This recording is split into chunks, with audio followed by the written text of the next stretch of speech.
Tonight is December 27th, 2025. While the world's attention has begun to drift, convinced that the greatest cosmic event of our century is over, a different kind of story is unfolding in the silence of our upper atmosphere. The interstellar object 3I Atlas has officially passed beyond our moon's orbit, hurtling toward its rendezvous with Jupiter at over 210,000 kilometers per hour. But as it departed, it left a shroud behind. High-altitude stratospheric sensors have confirmed the lingering emerald green apparition, a dense concentration of diatomic carbon and organic precursors that are now slowly settling into our clouds. Harvard's Dr. Avi Loeb has already raised a troubling question.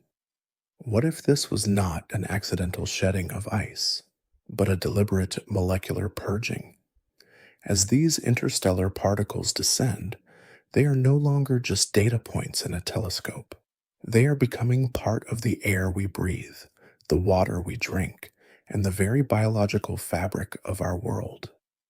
While official statements focus on the receding trajectory of the interstellar object 3I Atlas, they remain silent about the emerald inheritance currently drifting toward our oceans. Tonight, we investigate the possibility that we haven't just witnessed a flyby, but a global biological update that has been planned for millions of years. At Dreamy Stargazer, we serve as your quiet guide through these shadows. Before we descend, share your thoughts. Have you noticed the orange fireballs reported across the Pacific? Share your observations below. If you find peace in these mysteries, join our watch. Now, dim the lights. Tonight is December 27th, 2025. The sky looks ordinary from the ground, a familiar black bowl scattered with winter stars, yet the upper air is carrying a new color, so faint that you could mistake it for imagination. This is the first page of a file we were never told existed. The interstellar object 3I Atlas has already slipped beyond the moon's orbit, moving outward at roughly 210,000 kilometers per hour, a visitor returning to the wide dark. Most headlines have begun to cool. The flyby is treated as a completed spectacle, a clean geometry of gravity and distance. But in the quiet layers above our weather, a residue lingers like perfume in an empty room, and it does not behave like a simple afterimage. Stratospheric instruments, the kind that listen to chemistry instead of sound, have been reporting an unusual green signature in the wake of 3I Atlas. The pattern is described as an emerald veil, a thin haze drifting where there should be only rarefied air and hard ultraviolet light. The reports mention high-altitude samplers, ultraviolet spectrometers, and even routine monitoring flights that suddenly found their plots tinted green. The material is said to be rich in diatomic carbon, along with organic precursor fragments that do not belong to any ordinary meteor stream, at least not in this combination. Avi Loeb, never comfortable with simple stories, has floated a question that sits like a cold coin on the tongue. What if this was not accidental shedding, not a casual crumb trail of ice and dust, but a deliberate molecular purging timed for the closest breath Earth could take of it? As the particles descend, they stop being telescope data. They become potential ingredients in clouds, in rain, in the thin boundary where biology and atmosphere trade secrets. Official statements keep pointing outward, toward the receding trajectory of the interstellar object 3I Atlas and its eventual meeting with Jupiter's realm. They do not linger on what was left behind. They do not speak the phrase some analysts have started using in private threads, the emerald inheritance, as if naming it would make it heavier, as if naming it would make it fall. At Dreamy Stargazer, we act as your quiet guide through these shadows, not to frighten you awake, but to let the mystery soften into understanding. We move slowly. We hold the facts gently. We allow a little speculation to breathe between them, because the universe rarely offers perfect clarity, and because sleep is sometimes the best laboratory for hard questions. Before we descend, share your thoughts.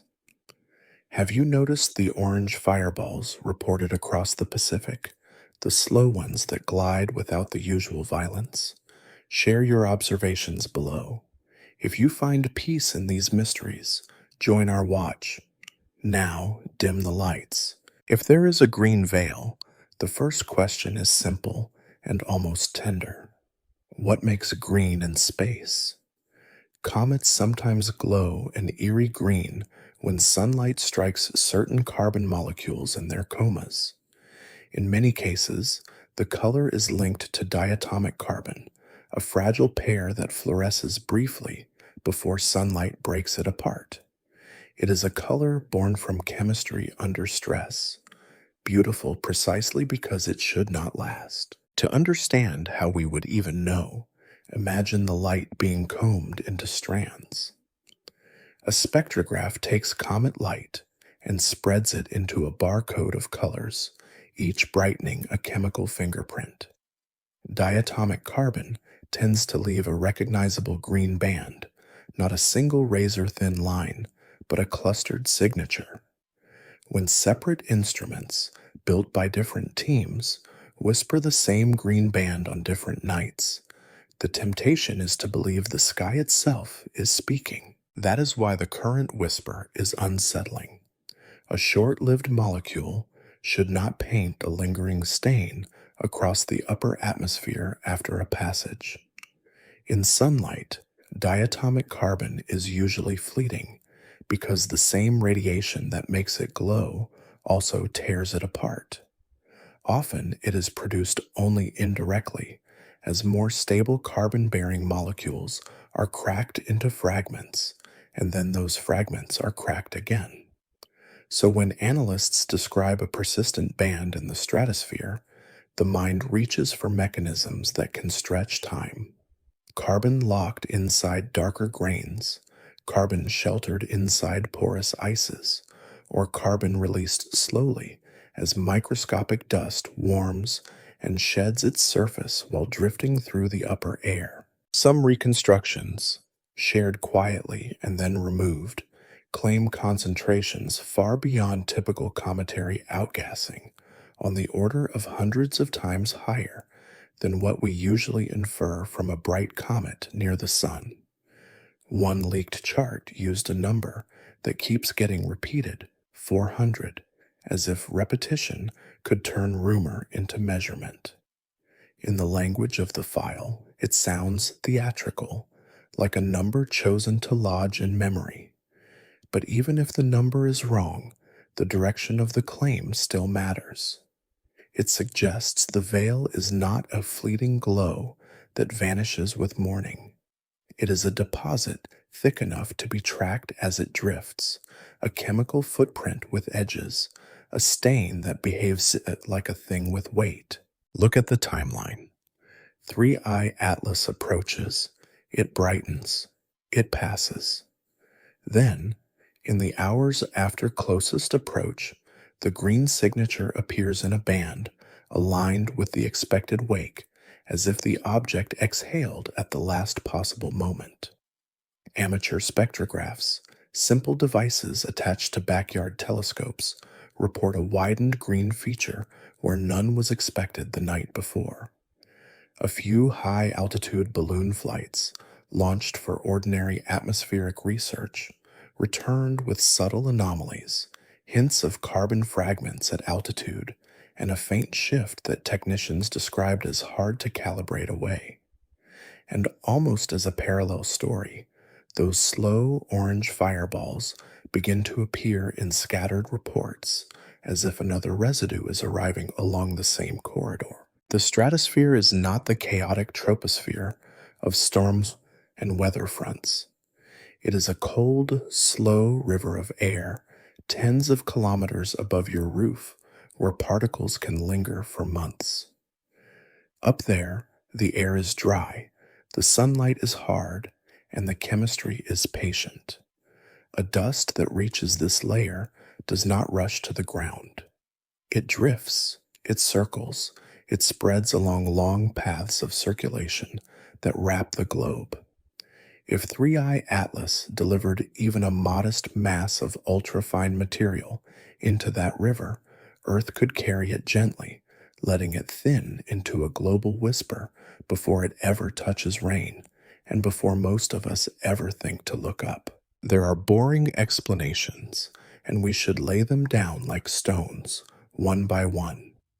Perhaps a fragmenting body released a burst of volatile material, and we are simply watching it disperse. Perhaps a dusty filament intersected our orbit at the wrong angle, creating a temporary glow that sensors interpreted too boldly. Perhaps airglow and auroral chemistry complicated the readings, because Earth can make its own green light when oxygen atoms are disturbed. Even thin layers of contamination on an instrument window can mimic a spectral feature if the calibration is rushed. In calm science, false positives are not enemies, they are reminders. They tell us to breathe, to recheck, to ask whether we are seeing the sky or seeing our own expectations reflected back at us. But the file points to a detail that refuses to sit still. The veil appears not as a global smear, but as a structured drift, a ribbon with edges, moving as if it has a preferred lane. Notes describe a narrow corridor where the green signature strengthens, then thins, then strengthens again, as though the material is clumping, as though it is riding boundaries in the upper air. The ribbon's motion is described as partly decoupled from ordinary winds, as if it entered at altitude with its own momentum. If you picture it gently, it is like green silk laid across a dark sea, guided not by waves, but by the slow, high currents above them. In some retellings, the orange fireballs were most common beneath this same corridor, like sparks falling from a thread you cannot see. In calm physics, there is a way this can happen. Tiny particles, smaller than smoke, can be shepherded by electric charge and by the invisible geometry of Earth's magnetic environment. In the upper air, where atoms are easily ionized, dust can behave less like sand and more like a slow plasma. It can drift, it can spiral, it can be nudged by fields and by sunlight pressure, taking paths that look purposeful even when they are only obedient to equations. A charged grain can also attract a thin coat of ions, becoming a little traveling battery, and in a weak way, it can couple to the solar wind, like a leaf held in a gentle stream. Now we reach the peak that makes the story feel like a protocol. Why would a natural release peak at the point where Earth is closest, where our planet can intercept the greatest fraction of a wake? If you wanted to inject a trace chemical paragraph into a world's atmosphere, you would not choose a random day in deep space. You would choose the moment of maximum overlap, the moment when geometry becomes a mouth, and the mouth is moving through the plume.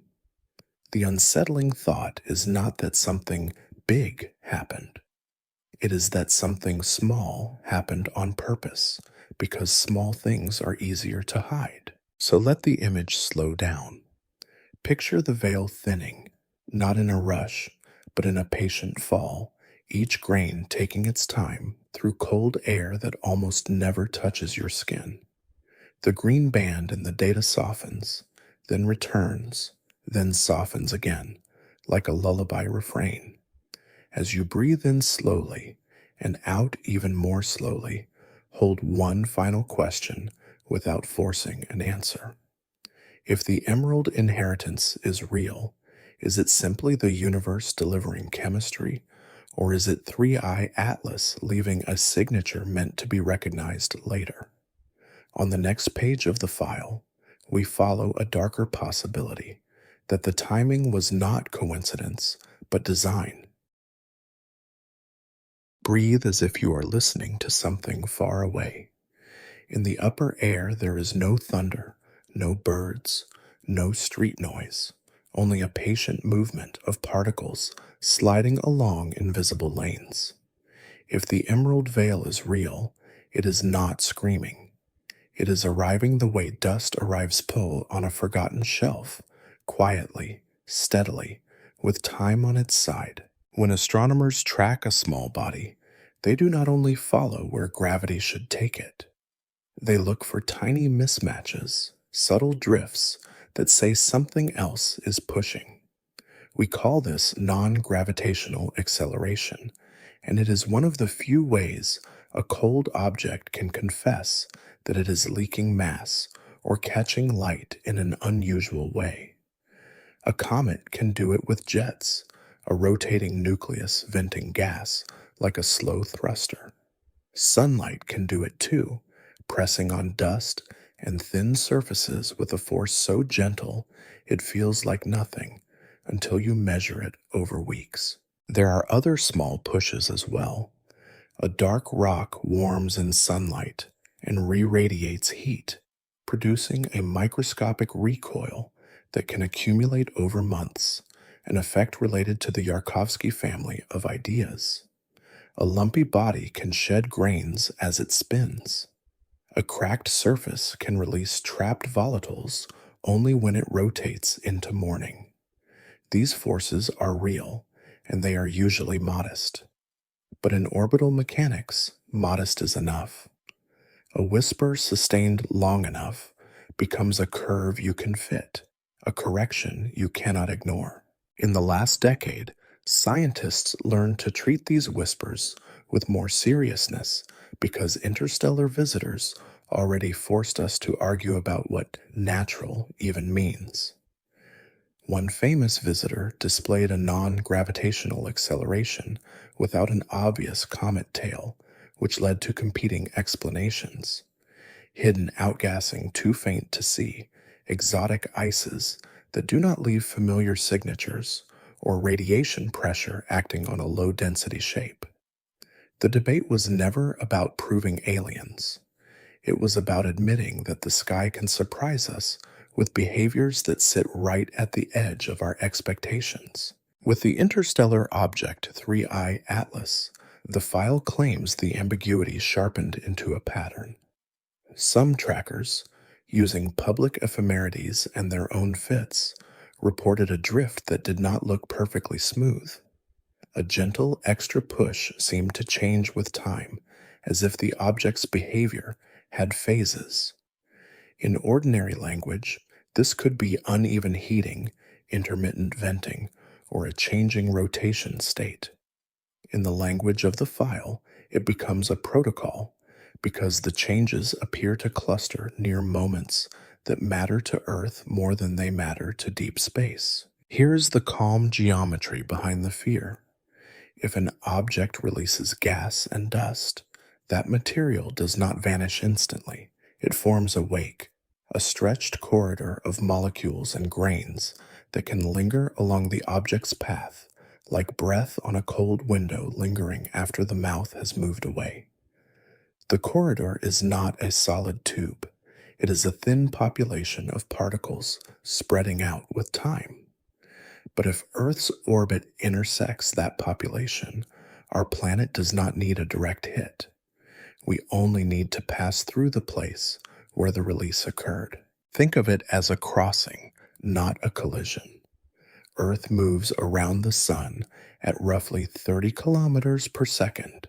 A corridor left behind by 3I Atlas would have its own velocity and its own spread, but the important detail is simple. The stratosphere is a collector.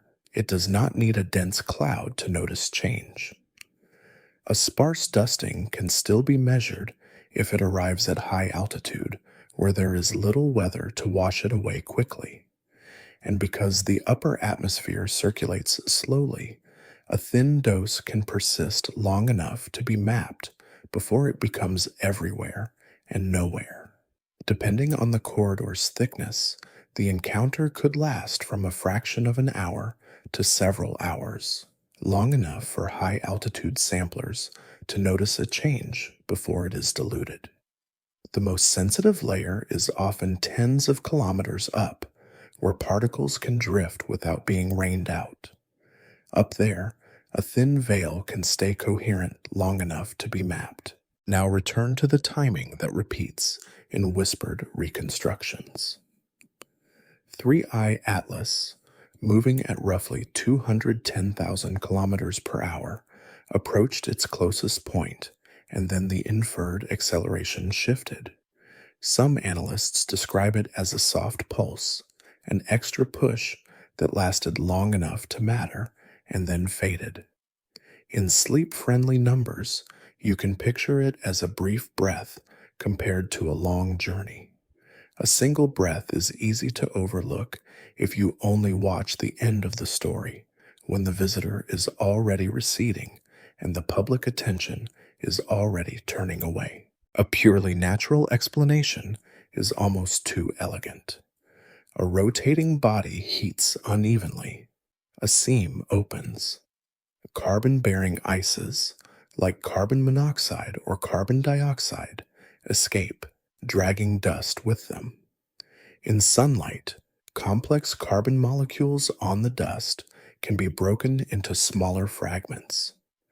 Some of those fragments briefly produce diatomic carbon, the fragile C2 pair that fluoresces green and then breaks apart under ultraviolet light. In this version, the green signature is not a deliberate dye. It is the brief glow of chemistry being dismantled by the same sunlight that made the release possible. But the file asks you to notice the shape of the release. Not a coma fading smoothly with distance, but a clustered puff, as if 3I Atlas cleared its throat at a precise time. Not a diffuse spray, but a ribbon that looks narrow in cross-section, aligned like a lane marker. And layered beneath the green feature, a persistent scatter of organic precursor fragments that, in some retellings, appear strangely consistent from sample to sample. Consistency is not proof of design, but it is the kind of detail that makes people whisper, because nature is often messier than we want it to be. This is where the conspiracy lullaby deepens, because timing is the most suspicious form of coincidence. Why would a seam choose the hour when Earth's path is most likely to intersect the plume? Why would the strongest inferred release occur when the planet is closest, when our atmosphere is about to skim through a corridor that did not exist the night before? You can frame it gently, almost tenderly, as if 3I Atlas was simply shedding what it could no longer carry. You can also frame it as a choice, as if the object waited for geometry to line up and then opened a valve. On those same nights, the orange fireballs began to reappear in coastal stories, especially across the Pacific. Slow, silent arcs over dark water, lights that did not behave like typical meteors, which usually arrive fast, flare, and vanish with a sonic punctuation you feel in your chest. Some witnesses described a long glide and a soft deceleration, as if the objects were arriving carefully rather than falling. It is easy to misjudge motion in a night sky, and it is easy for a rumor to travel faster than any fragment, but the recurrence keeps tightening the thread between the green veil and the orange lights. There is a technical layer that makes the rumor feel plausible, even if the details remain unverified. Fine dust can become electrically active. Ultraviolet light knocks electrons free. Grains churches and respond to fields and plasma flows. In the upper atmosphere, where ionization is common, charged dust can couple weakly to the magnetospheric environment. The solar wind does not need to push a grain like a hand pushes a pebble. It only needs to shape the river the grain is already floating in, guiding where charged particles prefer to drift and where they prefer to linger. At the peak of the file, the story becomes intimate. If a puff occurred near closest approach, the injection was not into space in general. It was into the thin volume of space our planet was about to occupy. The corridor would have been narrow compared to the scale of Earth's orbit, but Earth is large and the stratosphere is patient. A small mass, spread over a wide area, can still tint instruments and tilt statistics. In that framing, the emerald veil is not an accident seen from afar. It is a residue that chose to share our sky, and the most unsettling detail is how easy it would be to describe the flyby as finished while the after effects are only beginning. Of course, silence is not proof. Agencies can fail to coordinate. Preliminary data can be messy. A calibration can drift. Even the act of filtering noise can create patterns that look like intent. The file's most unsettling suggestion is not that someone is lying. It is that the event is being described only in the safest direction, outward and away from us, because looking inward would require admitting that a visitor may have left something behind that is now sharing the same air column we depend on. So we descend gently from the peak, back into the quiet mechanics of dust and air. A corridor disperses. Grains settle. Diatomic carbon flashes and fades, again and again, born from larger molecules cracking in sunlight, dying into simpler pieces.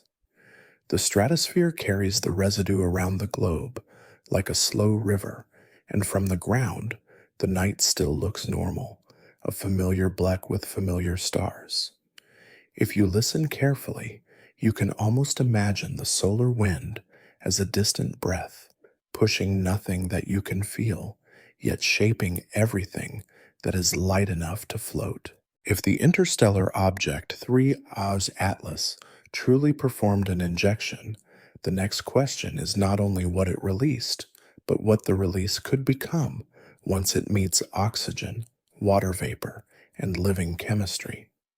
On the next page of the file, another molecule steps forward from the green haze, a whisper with sharp edges and a strange dual purpose, hydrogen cyanide, and we ask the calm, unsettling question that follows every recipe. What is this meant to build? Close your eyes for a moment and picture the atmosphere as a quiet library, stacked in invisible shelves above your roof. Tonight, one thin shelf is said to hold a new sentence written in carbon and nitrogen, and it is drifting slowly from page to page. Inside the wake corridor, where the emerald veil was reported, another spectral whisper appears in the unofficial notes. Hydrogen cyanide, often shortened to HCN by people who spend their lives reading light. It is a molecule with a sharp reputation, yet in the calmer language of chemistry, it is also a doorway, a simple arrangement of atoms that can become many different things depending on where it lands and what surrounds it. HCN is not rare in the universe.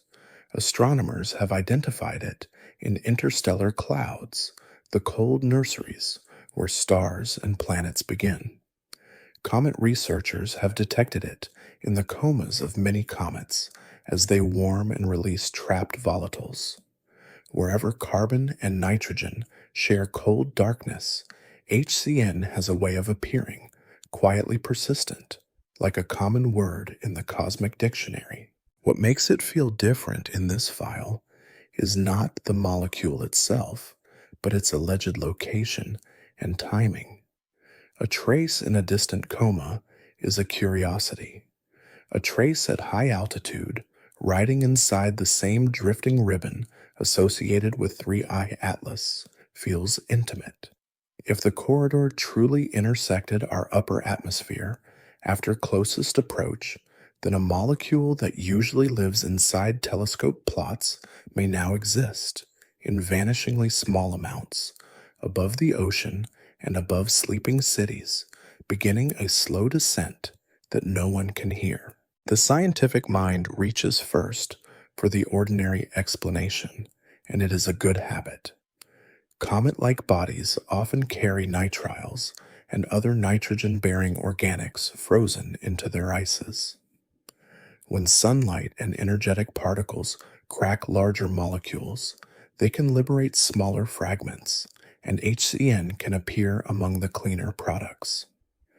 If 3I Atlas released carbon-rich dust and volatile gases during the same brief outgassing pulse that could also explain a subtle, non-gravitational drift, then HCN could simply be part of the natural inventory of that release, carried along like a faint scent. But to claim HCN near Earth, someone has to see it, and seeing faint chemistry is never simple.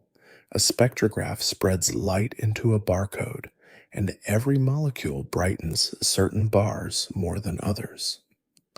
In comet studies, HCN is often tracked through specific spectral features measured in infrared or radio observations, where the molecule has recognizable fingerprints. Near Earth's atmosphere, the situation is messier.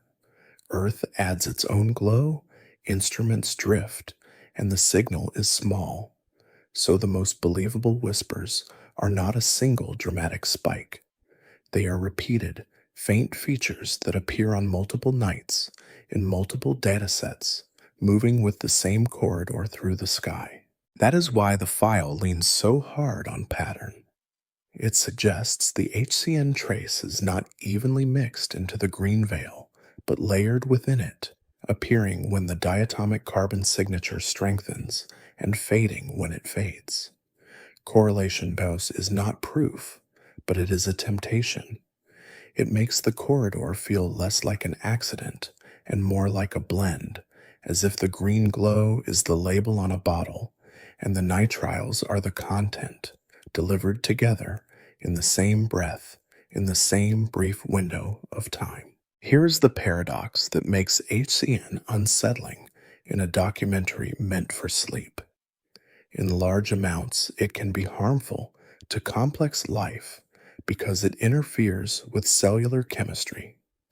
Yet in tiny, trace contexts that interest prebiotic researchers, HCN is also a known participant in early Earth-style chemistry. In laboratory studies, simple mixtures that include HCN can feed networks that yield amino acids and other foundational organics, and in some proposed pathways, it connects to building blocks that resemble pieces of nucleic acids, the alphabet that RNA and DNA later learned to spell with. It is not life. It is something that can sit near the doorway. Numbers matter here, not as alarm, but as scale. The stratosphere begins tens of kilometers above you, and it is dry, cold, and slow. A fine grain or molecule that arrives there can linger for weeks or months before it is mixed downward, especially if it is small enough to float and charged enough to ride the high electric currents. If a ribbon of material truly entered that layer, the first effect would not be a sudden change in your breath. The first effect would be statistical and silent, a faint tilt in chemistry that only instruments notice after many measurements, and that most people never notice at all. So the question becomes soft and sharp at the same time. If organics are drifting down, does it matter that most of them will be diluted into the enormous volume of air? Or is dilution the point? A global sprinkle, thin enough to avoid immediate attention, wide enough to become a background. In the grounded version of the story, sunlight breaks the fragments apart and rain removes them, and Earth keeps its old rhythms. In the darker grounded version, some fragments survive long enough to enter cloud droplets or cling to tiny aerosol surfaces, where chemistry behaves differently than it does in open air, slower, stickier, more willing to build complexity in small, sheltered spaces. This is where the emerald inheritance stops sounding like a color and starts sounding like a process. In one grounded speculation, the wake is simply a natural deposit. Carbon fragments and nitriles drift, ultraviolet light degrades them, and the planet shrugs. In another grounded speculation, the deposit is unusually rich in precursors that biochemistry recognizes, and it arrives not as a concentrated dose, but as a persistent drizzle. A thin drizzle is gentle, and gentleness can be a strategy. Over time, a gentle input can change what is typical, not by force, but by habit. To build the hypothetical nightmare without raising the volume, imagine the particles not as loose soot, but as coated grains, each one a tiny capsule. Dust in space can collect layers. Cold surfaces can trap molecules in pores, the way a sponge holds water. If 3I Atlas carried grains shaped by a long interstellar journey, they might release their contents slowly, not all at once, but in a timed descent, as temperature and sunlight change their surfaces and crack their outer skins. In that image, the emerald veil is not merely a glow, it is a distribution method. Each grain is an envelope, and the atmosphere is the sorting room. Now let the orange fireballs return to the edge of the scene, as if they have been waiting there for you to notice. Across the Pacific, witnesses describe slow, silent arcs, lights that seem to glide rather than strike. In a natural reading, these could be shallow entry fragments losing energy gently, or ordinary meteors whose speed is misread against a dark horizon, or re-entering debris woven into rumor by tired eyes. In the file's darker reading, they are denser packets arriving along the same corridor, quiet enough to fall without the usual sonic punctuation that makes people look up. At the peak of this chapter, the most unsettling possibility is not toxicity, but authorship. HCN sits close to the doorway between non-life and life.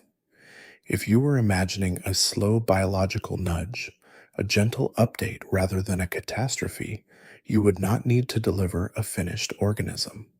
You would only need to deliver a bias, a set of starting pieces that makes certain pathways slightly more likely than others, in the same way a small shift in humidity can favor one crystal shape over another.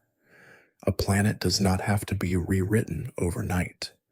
It can be guided, quietly, by changing what is easy to build, and the timing returns, as it always does. The alleged pulse occurred when Earth was closest, when geometry made interception easiest. 3I Atlas did not need to touch the ground to touch the planet. It only needed to place a thin corridor where our world would be, and let Earth sweep through it at orbital speed, while 3I Atlas raced away at roughly 210,000 kilometers per hour.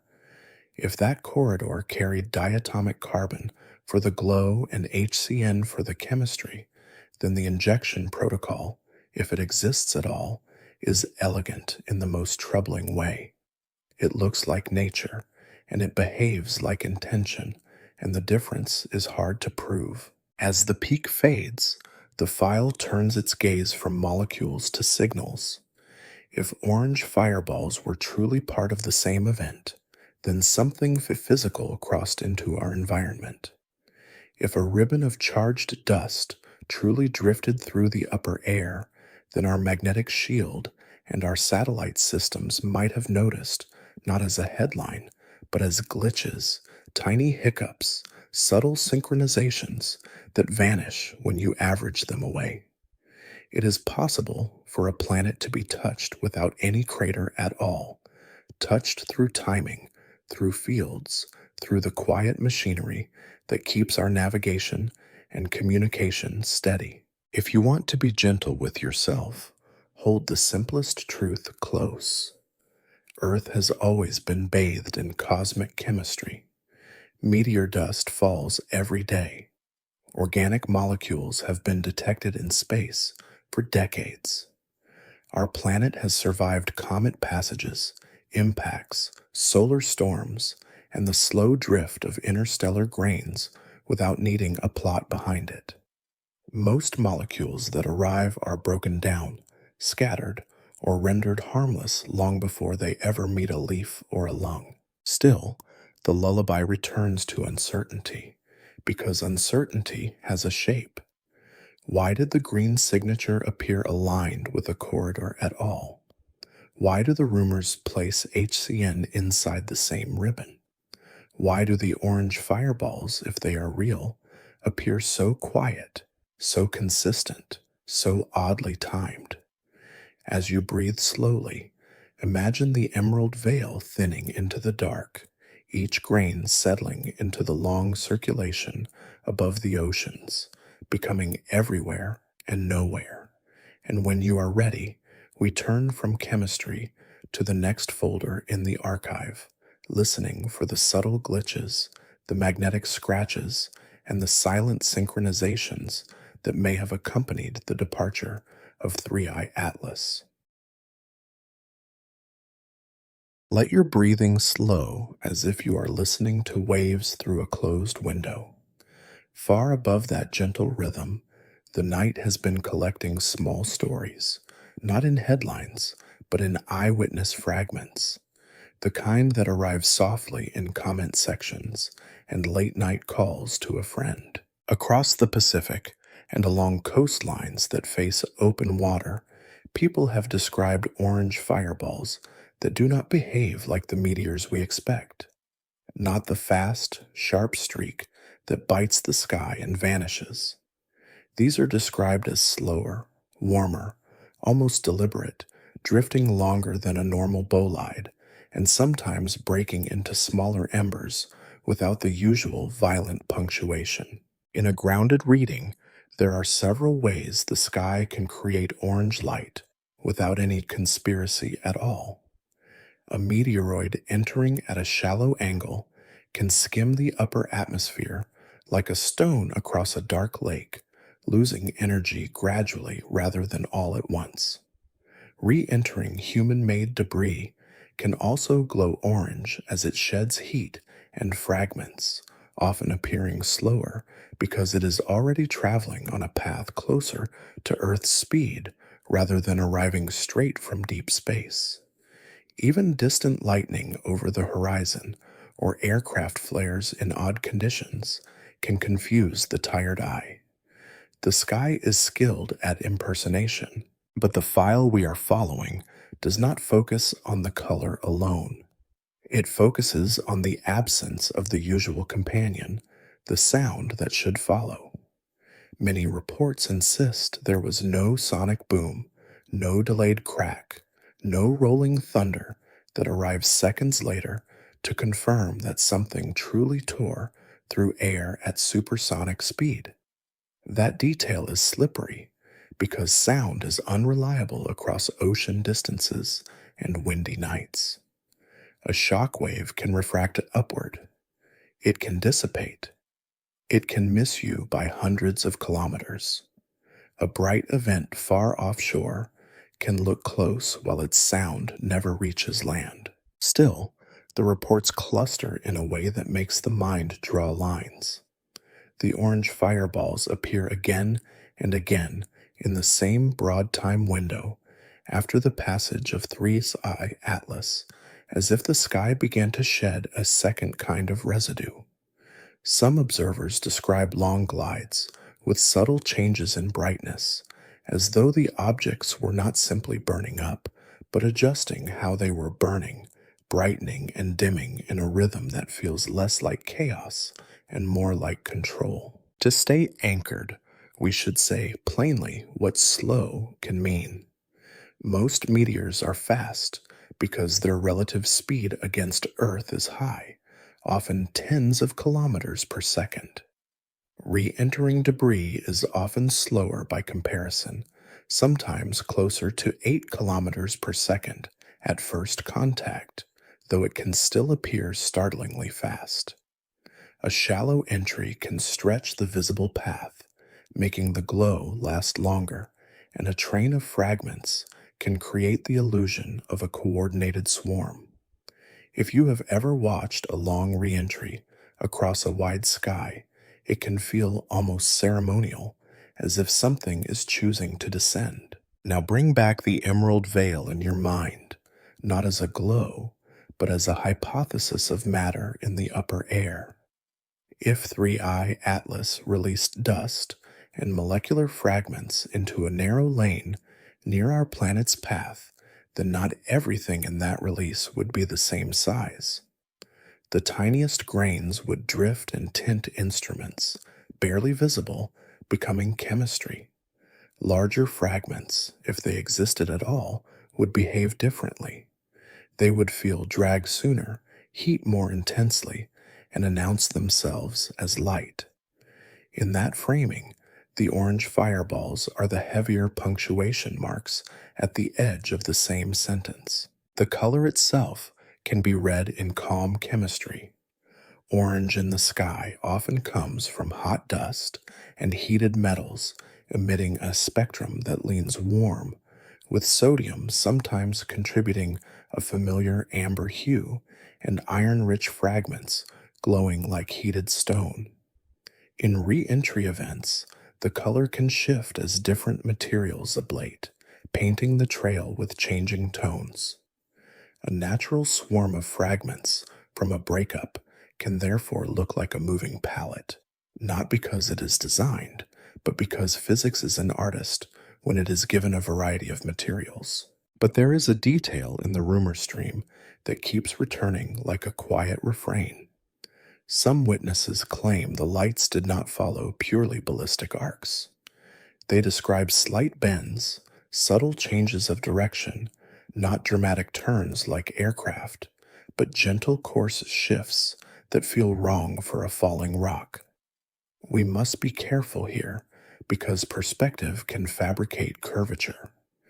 A path across a rotating sky can appear to bend. A fragment train can look like steering when it is only fragmentation. And yet, if even a small portion of the report is accurate, it raises a more technical possibility that charged fragments interacting with Earth's magnetic environment could drift laterally, especially at high altitude, where ionization is common and plasma forces are not zero. This is where the atmosphere becomes a stage for subtle physics. At the edge of space, a fragment can charge because sunlight and collisions strip electrons away.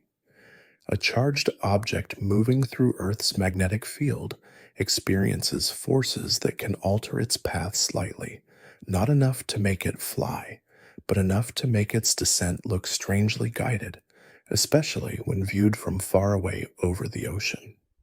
Combine that with winds at different altitudes, and with fragments breaking apart at different times, and the result can look like intentional choreography, even if it is only the mathematics of charged motion and drag.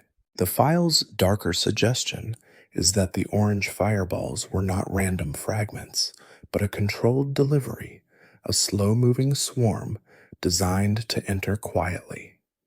If that were true, the goal would not be impact. The goal would be dispersion. A high-altitude fragmentation would spread material widely, letting it drift into the same cold atmospheric shelves where the emerald chemistry was detected. In this scenario, the lack of sonic booms is not an accident of distance. It is a feature of design, an attempt to avoid the kind of sound that makes people step outside and point. There is a second layer that makes the conspiracy lullaby more convincing than it deserves to be. The Pacific is a perfect theater for low-visibility entry events. Most of it is empty. Its horizon is wide. Its nights are often dark. If you wanted to deliver something while reducing the number of close observers, you would choose a path over ocean, where there are fewer cameras pointed upward, fewer people recording from bright cities, and fewer immediate radar narratives stitched into public reports. The ocean is not only water, it is also silence. If we keep our feet on the ground, we can also say this: Earth is always collecting material. Micrometeorites fall every day, and larger fireballs occur frequently on a planetary scale, even if they are rare for any individual person to see. A cluster of reports can emerge simply because a bright event primes a attention, and then people notice the sky more for a week. After a famous visitor like 3i Atlas, more eyes look up, more phones are ready, more minds are tuned to interpret unusual light as connected. The universe does not need a plan to create a pattern in human perception, and yet the file keeps circling back to timing, because timing is the sharpest knife in the drawer. If the orange fireballs began appearing in the same window as the green signatures, and if they concentrate along a similar corridor of geography and time, then the mind naturally asks whether both are expressions of one event. In that frame, 3i Atlas did not simply pass. It shed a layered wake, fine particles for chemistry, and larger fragments for spectacle, both arriving as Earth swept through a lane that was placed with care. Here is the peak of the chapter, offered softly so it does not jolt you awake. Imagine that the orange swarm was a test of entry behavior, not an accident, not a bombardment, but a calibration. A handful of fragments, dense enough to glow, tuned to break up high, spread wide, and leave almost nothing but dust and questions. If a system wanted to understand how Earth's atmosphere handles foreign material, it could learn by sending tiny samples first, watching how they decelerate, where they disperse, and what traces remain. In that image, the orange fireballs are not the main delivery. They are the instrumented crumbs, the visible part of a process meant to be mostly invisible. When the peak passes, we return to the gentle uncertainties that keep this story honest. Almost every detail in these reports can be explained by ordinary physics and ordinary human error. Slow is subjective. Distance over water is deceptive. Silence can be geography. Curvature can be perspective, and a world expecting mystery will find it everywhere, because expectation is a lens that colors the sky as surely as any molecule. Still, the orange fireballs matter as a recurring mystery, because they suggest that the inheritance might not be purely chemical. If anything physical entered, even in tiny amounts, it implies a bridge between 3i Atlas and our environment that is more direct than drifting gases alone. And if fragments were charged, if they interacted with Earth's magnetic skin, then our technologies in orbit might have noticed, not as a dramatic failure, but as a subtle synchronization, a faint tremor in timing and signal that disappears the moment you stop looking for it. So let the ocean return to your mind, dark and wide, holding reflections of orange light that may have been real, or may have been misread, or may have been both. Picture the last ember fading before it reaches the horizon. Picture the atmosphere closing behind it like a soft curtain. And hold one calm question as you drift downward toward sleep. If the orange swarm was ordinary, why did it arrive when the world was watching 3i Atlas leave? And if it was not ordinary, what else rode down with it? Too small to glow, too patient to hurry. Breathe slowly and imagine Earth wearing an invisible shell. You cannot see it, but it holds you. Tonight, that shell becomes part of the file, because a visitor does not need to strike the ground to leave a mark. Earth's magnetosphere is a vast, elastic bubble carved into the solar wind. It is shaped by a constant stream of charged particles flowing outward from the sun, a flow first described with clarity by Eugene Parker, who helped us understand that the solar wind is not a rare event, but an ongoing condition of space. The wind carries a magnetic field too, twisted into a gentle spiral by the sun's rotation, so space itself has a grain, a direction, a subtle current. Most nights, this current is background. It presses, Earth pushes back, and the boundary breathes in and out. But sometimes the sun throws heavier weather, a flare or a coronal mass ejection, and the pressure rises. The magnetosphere compresses, currents intensify, auroras bloom, satellites and radio signals feel the strain. In official language, it is space weather. In the file's language, it is a moment when the whole system becomes easier to disturb and easier to use. The interstellar object 3I Atlas was never close enough to physically enter Earth's magnetic bubble the way a spacecraft does. Yet a few analysts, and a few quartet threads that later vanished, asked a different question. If 3I Atlas released a ribbon of charged dust and molecular fragments near the time Earth crossed its wake, could that ribbon behave like a temporary conductor? Could it couple weakly to the solar wind, not as a solid wire, but as a diffuse charged mist that makes certain interactions more likely? This is not how official science is usually written, because it is hard to test and easy to sensationalize. Still, the underlying physics is not fantasy. Dust grains can charge under ultraviolet light. A charged population can respond to electromagnetic fields.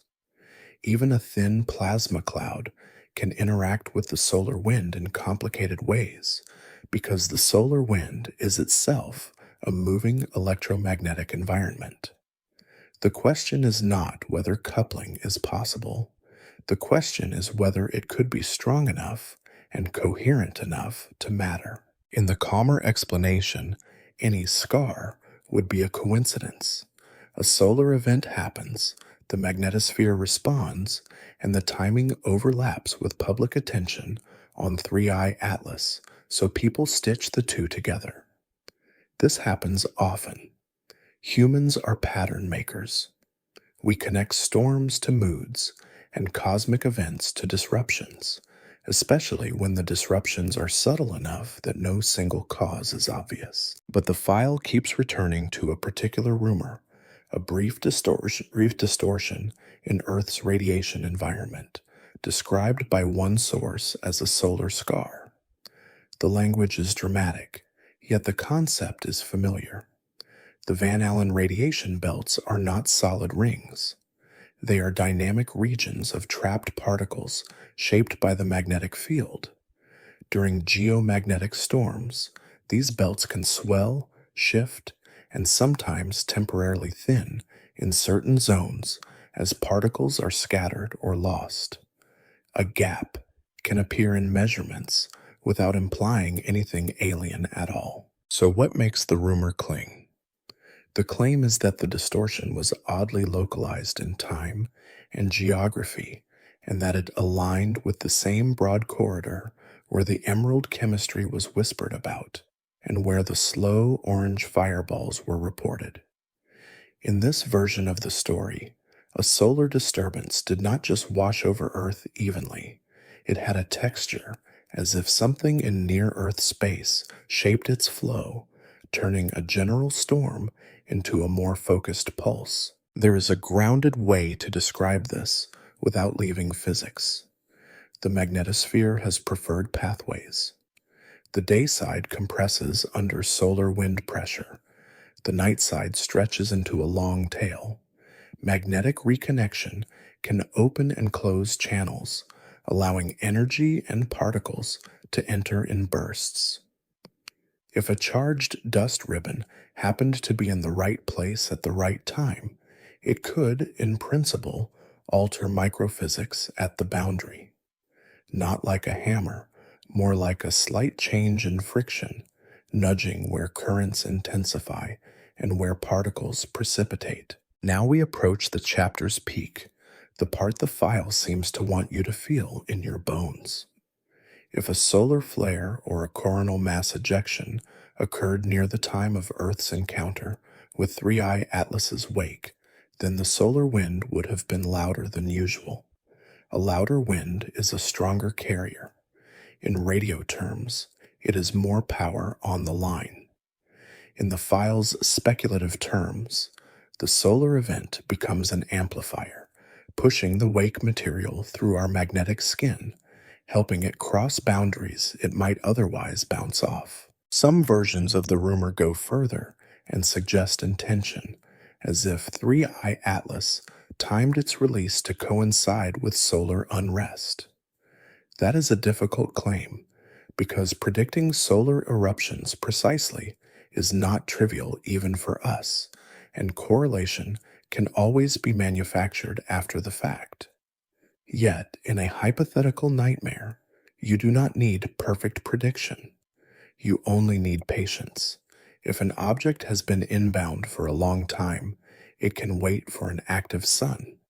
And the sun does not stay quiet forever. In this framing, the orange fireballs become more than lights. They become markers of a lane.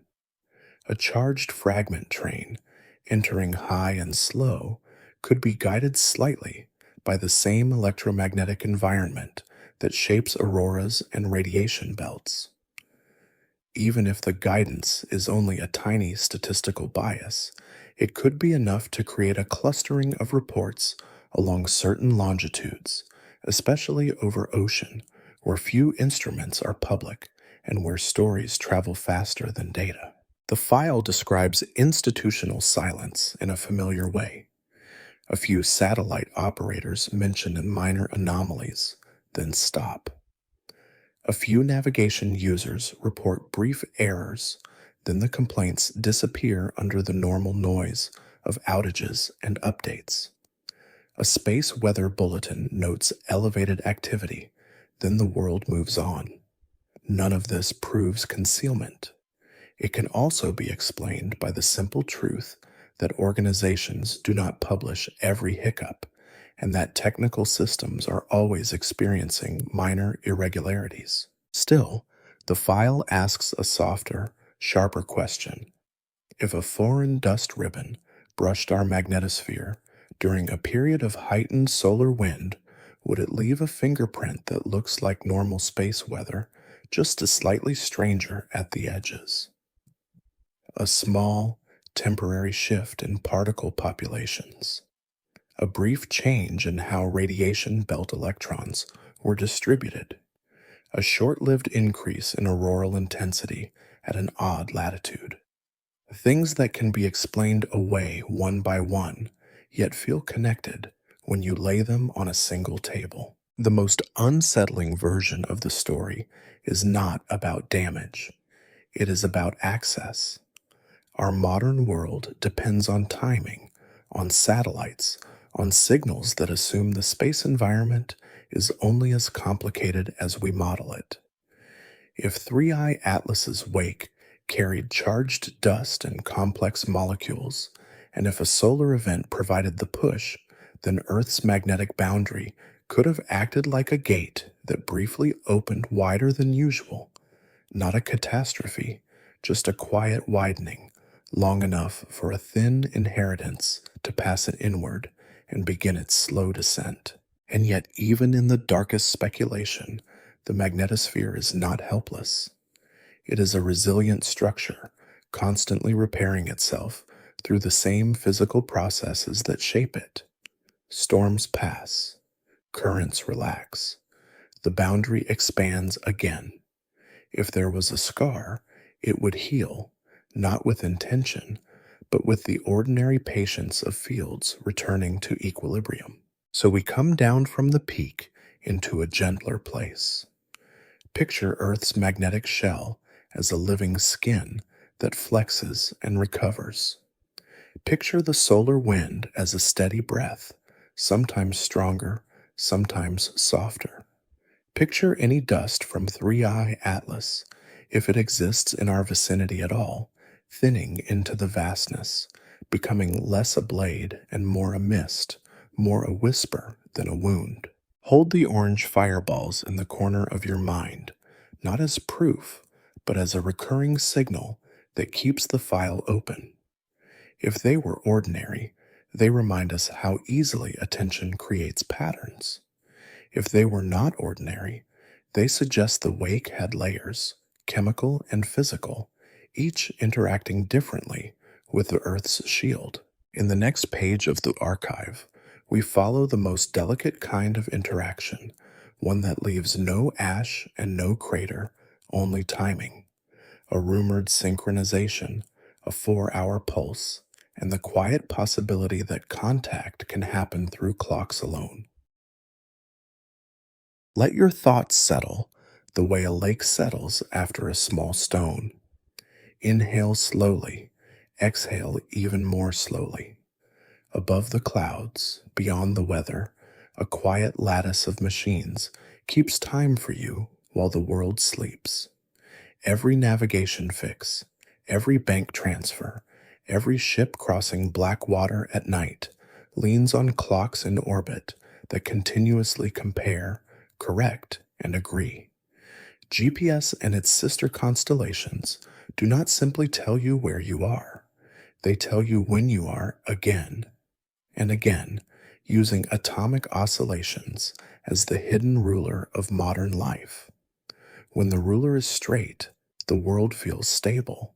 When it flexes, even slightly, the world can feel like it is breathing. The file claims there was a night when that ruler developed a faint pulse. For roughly 4 hours, a cluster of navigation satellites appeared to synchronize more tightly than routine control would demand, as if an outside cadence briefly became the reference. There was no dramatic blackout, no public emergency, no sky-wide failure. It was described as a narrow window of coherence, then a clean return to ordinary noise, the kind of event that would vanish unless someone was already watching. In honest engineering, strange timing can be born from ordinary causes. Satellite oscillators age. Temperature changes drift electronics by microscopic amounts. Radiation can disturb components. Ground stations upload corrections that temporarily tighten alignment. Space weather can swell the ionosphere and change how long a signal takes to cross it, which can look like clock error when it is really path delay. Even the way analysts clean data matters. When you remove noisy points, you can accidentally leave behind a pattern that looks more regular than the raw system ever was, like smoothing wrinkles out of a sheet until it looks perfectly flat. And yet, the story persists because its shape is unusually neat. The interval is described as bounded, almost like a door that opened and closed. Its timing is placed in the same post-flyby quiet when 3i Atlas was already receding, moving outward at roughly 210,000 kilometers per hour, and when the Emerald Veil was first whispered about in high-altitude measurements. The file does not claim that 3i Atlas spoke in a human language. It suggests something subtler, that proximity plus residue created a moment when the grid was briefly more sensitive than usual. To understand why that would matter, picture what a navigation satellite actually broadcasts. It sends a coded signal stamped with the moment it left the spacecraft. Your receiver notes when it arrives. The difference, multiplied by the speed of light, becomes distance. Do this with several satellites and your position appears. Shift the timestamp by a millionth of a second, and the implied distance shifts by hundreds of meters. Most of the time, The system corrects these shifts before you ever notice, because the whole architecture is designed to keep error small, boring, and forgettable. Normally, shared influence comes from known control loops. Each constellation maintains a timescale, a consensus built from several atomic clocks and refined by constant monitoring. Corrections are routine and small, and they do not arrive as a single, clean pulse. What makes the 4-hour rumor feel eerie is not the idea of satellites aligning. They are always aligning. It is the suggestion of sudden, unusually tight coherence across nodes that should not tighten all at once without a deliberate command, and that the coherence appeared to follow a cadence that did not look like ordinary housekeeping. The file offers a mechanism that sounds like a lullaby version of electromagnetism. If charged dust and plasma fragments from 3 Ice Atlas drifted through near-Earth space, they could form a thin, distributed conductor. Not a wire, not a solid antenna, but a corridor of charged grains that can respond coherently to fields.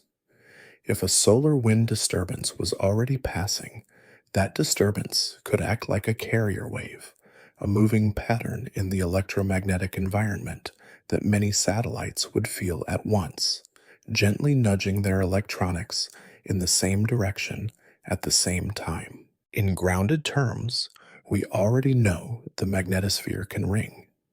After solar pressure changes, ultra-low frequency waves can travel through the magnetic bubble, sweeping across satellites as a structured disturbance.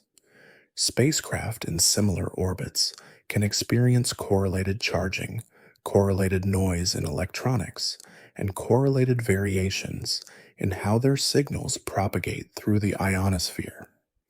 These effects can tighten or loosen timing residuals in ways that look almost intentional when plotted. A 4-hour pattern could be a natural wave train, a long reverberation after a space weather impulse, slowly fading back into the usual restless static. But the file insists on an additional layer that turns weather into narrative. It claims the cadence matched something associated with 3i Atlas itself, as if the interstellar object carried an internal cycle, perhaps a slow rotation or a repeating release pattern, and the satellite grid briefly locked to it. This is where glitch becomes handshake. Because a geomagnetic storm has many frequencies, and a clean match, if it exists, would feel less like random ringing and more like alignment to an external metronome that is not supposed to be in the room. You do not need to accept that claim to feel the discomfort it creates. We can tolerate falling rocks. We can tolerate green chemistry inside a spectrogram. We can even tolerate orange fireballs sliding across ocean skies. But timekeeping is different. Time is the thread that stitches measurement to meaning. It is the promise that a signal's departure and arrival can be compared honestly, so a position can be trusted. If a foreign rhythm can pull on that thread, even lightly, then contact does not require a landing. It requires only that a system listens. The orange fireballs return here as a recurring edge of the story. If fragments entered quietly over the Pacific, they would be the visible punctuation. The alleged synchronization would be the invisible punctuation, a change felt by the machines that float above us. In the file's mood, both are expressions of the same corridor, one large enough to glow, one subtle enough to bud inside standard residuals and timing plots. And if charged dust also disturbed the ionosphere beneath that corridor, then receivers across a wide region could have reported matching timing oddities, the kind that feel like a shared clock problem even when the clock is innocent. There are, again, mundane pathways to shared timing behavior. Operators can schedule maintenance uploads across multiple satellites, tightening alignment for routine reasons. Timing centers can temporarily weight certain clocks more heavily, making a subset appear unusually coherent. Regional ionospheric disturbances can bias timing solutions over broad areas, leading thousands of receivers to report similar anomalies that are not on board at all.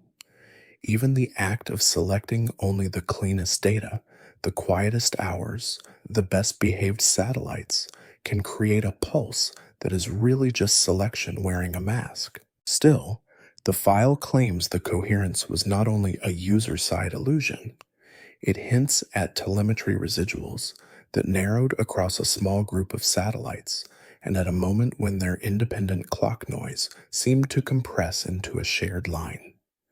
If that happened, it would suggest a common environmental driver or a common intervention. In either case, it would imply that something touched the grid in a way that was measurable, even if it was never translated into a public story that a non-engineer could read. At the peak of this chapter, the hypothesis becomes quietly cinematic. Imagine 3i Atlas as a traveler that carries its own timing discipline, a 4-hour heartbeat kept stable across interstellar dark. As it passes, it releases a ribbon of charged material that drifts into Earth's neighborhood. The ribbon behaves like a weak antenna, coupling the visitor's rhythm into the solar wind's structure.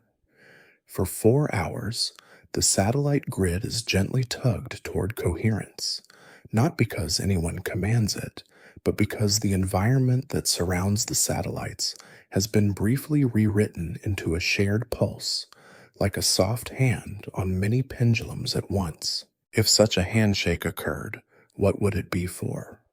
A benign interpretation is calibration, a way to measure Earth's magnetic skin, ionosphere, and technological noise by watching how our timing systems respond to a known pulse. A darker interpretation is identification, a way to mark a planet through its infrastructure, embedding a proof of contact not in soil, but in logs, in residuals, in a pattern that looks routine unless you know where to look. And if the emerald veil carries organic precursors, then timing becomes part of a larger question. Why deliver chemistry and test the grid in the same breath? Now let the peak soften. The space environment is complicated enough to produce strange coherence without any visitor at all. The magnetosphere can oscillate for hours. Satellites can react similarly when their orbits and shielding are similar. Data pipelines can introduce rhythms, especially when they filter and average. Even a 4-hour window can be a coincidence that feels meaningful because the human mind prefers clean edges to messy blurs. Still, the archive feels heavier when the pieces are placed side by side because each piece makes the next one easier to imagine. As you drift closer to sleep, hold the thought lightly. If the synchronization was a glitch, it is a reminder that certainty can wobble without warning. If it was a handshake, it suggests that contact can hide inside systems we trust, and that an inheritance can arrive not only as chemistry in high air, but as timing in the infrastructure of a planet. On the next page, we turn from signals to purpose and ask why any visitor would measure a world so carefully before leaving it to breathe. Breathe as if the stars are breathing with you, slow and steady. Far above the sleeping ocean, the sky does not only hold light, it holds dust, the smallest travelers of all, drifting through cold air like a message that takes its time to arrive. The archive we have been opening now shifts from color and chemistry to something more tactile. If the emerald veil and the strange timing coherence were real, then they likely had a carrier.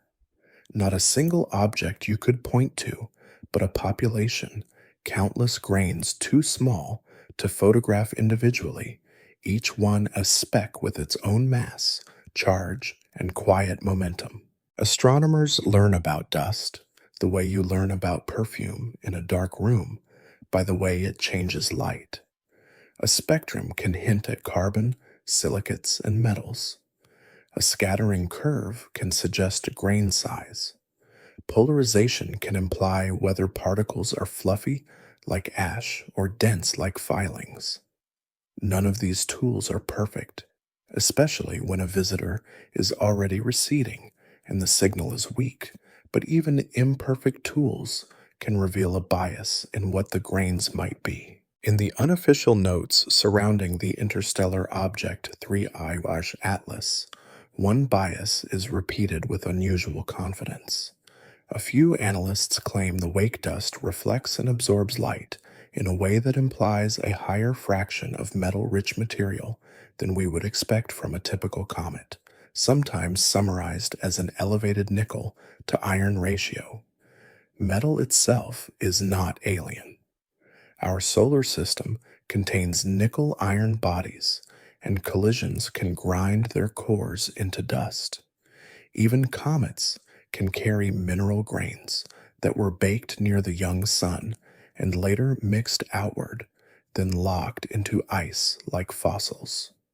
So a metallic hint can still be natural history written in frost, and the ratio, if it exists at all, would be a sketch, not a signature, because remote composition is always an inference, not a direct tasting. Still, the hint matters in this story because it changes what the grains could do in an electric world.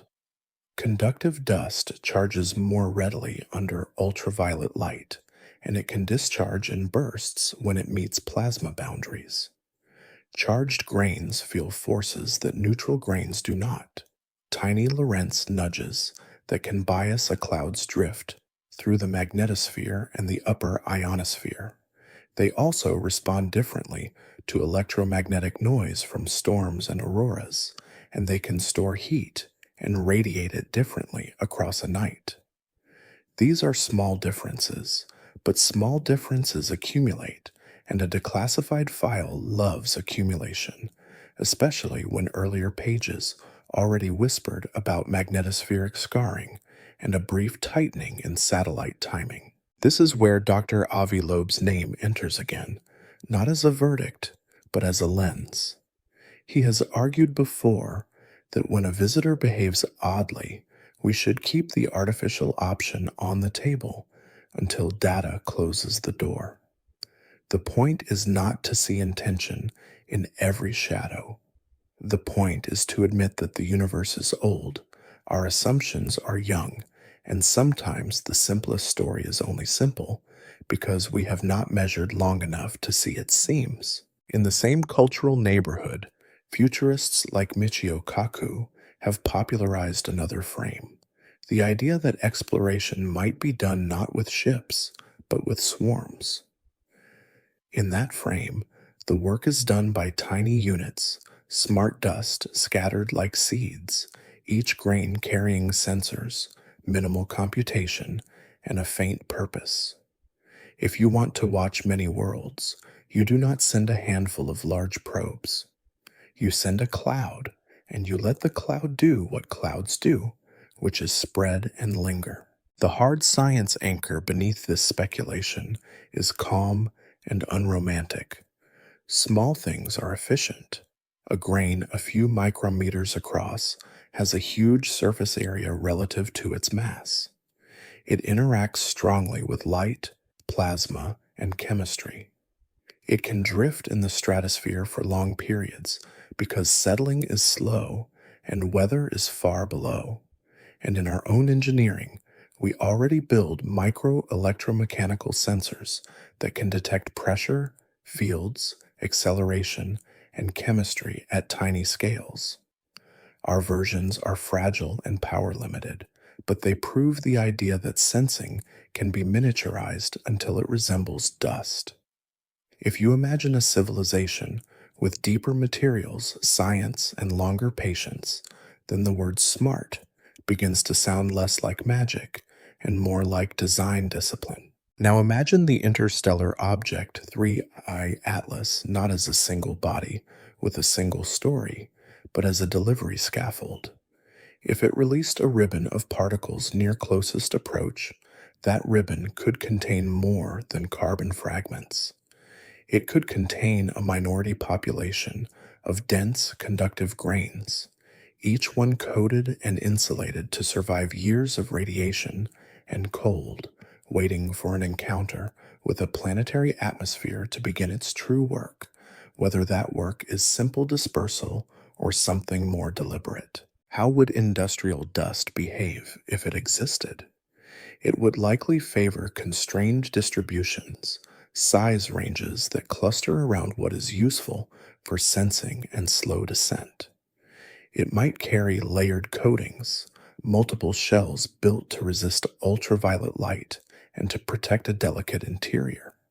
Some grains might be porous on purpose, trapping molecules by adsorption until the right temperature and pressure coax them out.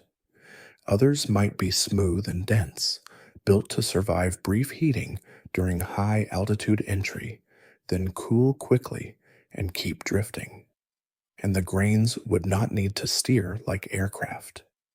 They would only need to charge predictably so that the plasma environment can bias where they drift and where they settle, turning randomness into a faint preference. If you listen carefully, you can hear how this connects back to earlier pages of the archive. A charged population can couple weakly to the magnetosphere, producing correlated disturbances that look like ordinary space weather. A conductive corridor can act as a soft antenna, making timing residuals tighten briefly across satellites that share the same environment. A charged haze can also change how radio waves propagate through near-Earth plasma, shaping ionospheric delays in a way that feels like a shared pulse rather than a simple local glitch. In this framing, chemistry, fireballs, and clock noise become three faces of the same passing cloud. The orange fireballs take on a different shape in this frame. Perhaps most of the delivery, if there was one, was invisible, micrometers and nanograms drifting and settling. But a small fraction of denser packets could enter lower, glowing orange as they shed heat, then fragmenting at altitude to widen dispersion. Not an impact, not a strike, but a quiet spreading over the ocean, where observation is sparse and the horizon is forgiving, and where a light can vanish into darkness without leaving a public crater or a clean explanation. At the peak of the chapter, the file offers a thought experiment that is almost too gentle for how unsettling it is. Picture trillions of metallic grains, each one smaller than a grain of pollen, cooling as they drift through the upper atmosphere. They carry no weapons, no loud machines, only sensors tuned to listen. They sample electric fields, ion flows, radio leakage, and chemical gradients. They map the oxygen signature of the exosphere and the faint glow of the night side, and they note how lightning and auroral currents pulse through the air like distant drums. They do not need to understand us. They only need to measure the planet the way a lab instrument measures a sample, quietly, repeatedly, without ceremony. If this sounds impossible, notice that the file never needs the grains to talk constantly. Communication can be rare. A sensor can store data for months in a stable state, the way a camera stores a memory card. A few grains can be larger, acting as relays, waking only when solar conditions are favorable or when electromagnetic noise is low. In a very quiet design, the swarm does not broadcast loudly. It waits for moments when the magnetosphere naturally rings, then rides those waves as a carrier, releasing short, soft bursts that look like background unless you already know the exact fingerprint to search for. Even a passive approach is possible, where the grains merely alter local conductivity and are read later by an approaching receiver, like a barcode hidden in air. And what would the grains be looking for? In the file's darker imagination, they measure habitability, not heroism. They watch the stability of our magnetic shell. They listen for the signature of technology, not because it is a threat, but because it is a marker that a biosphere has changed phase.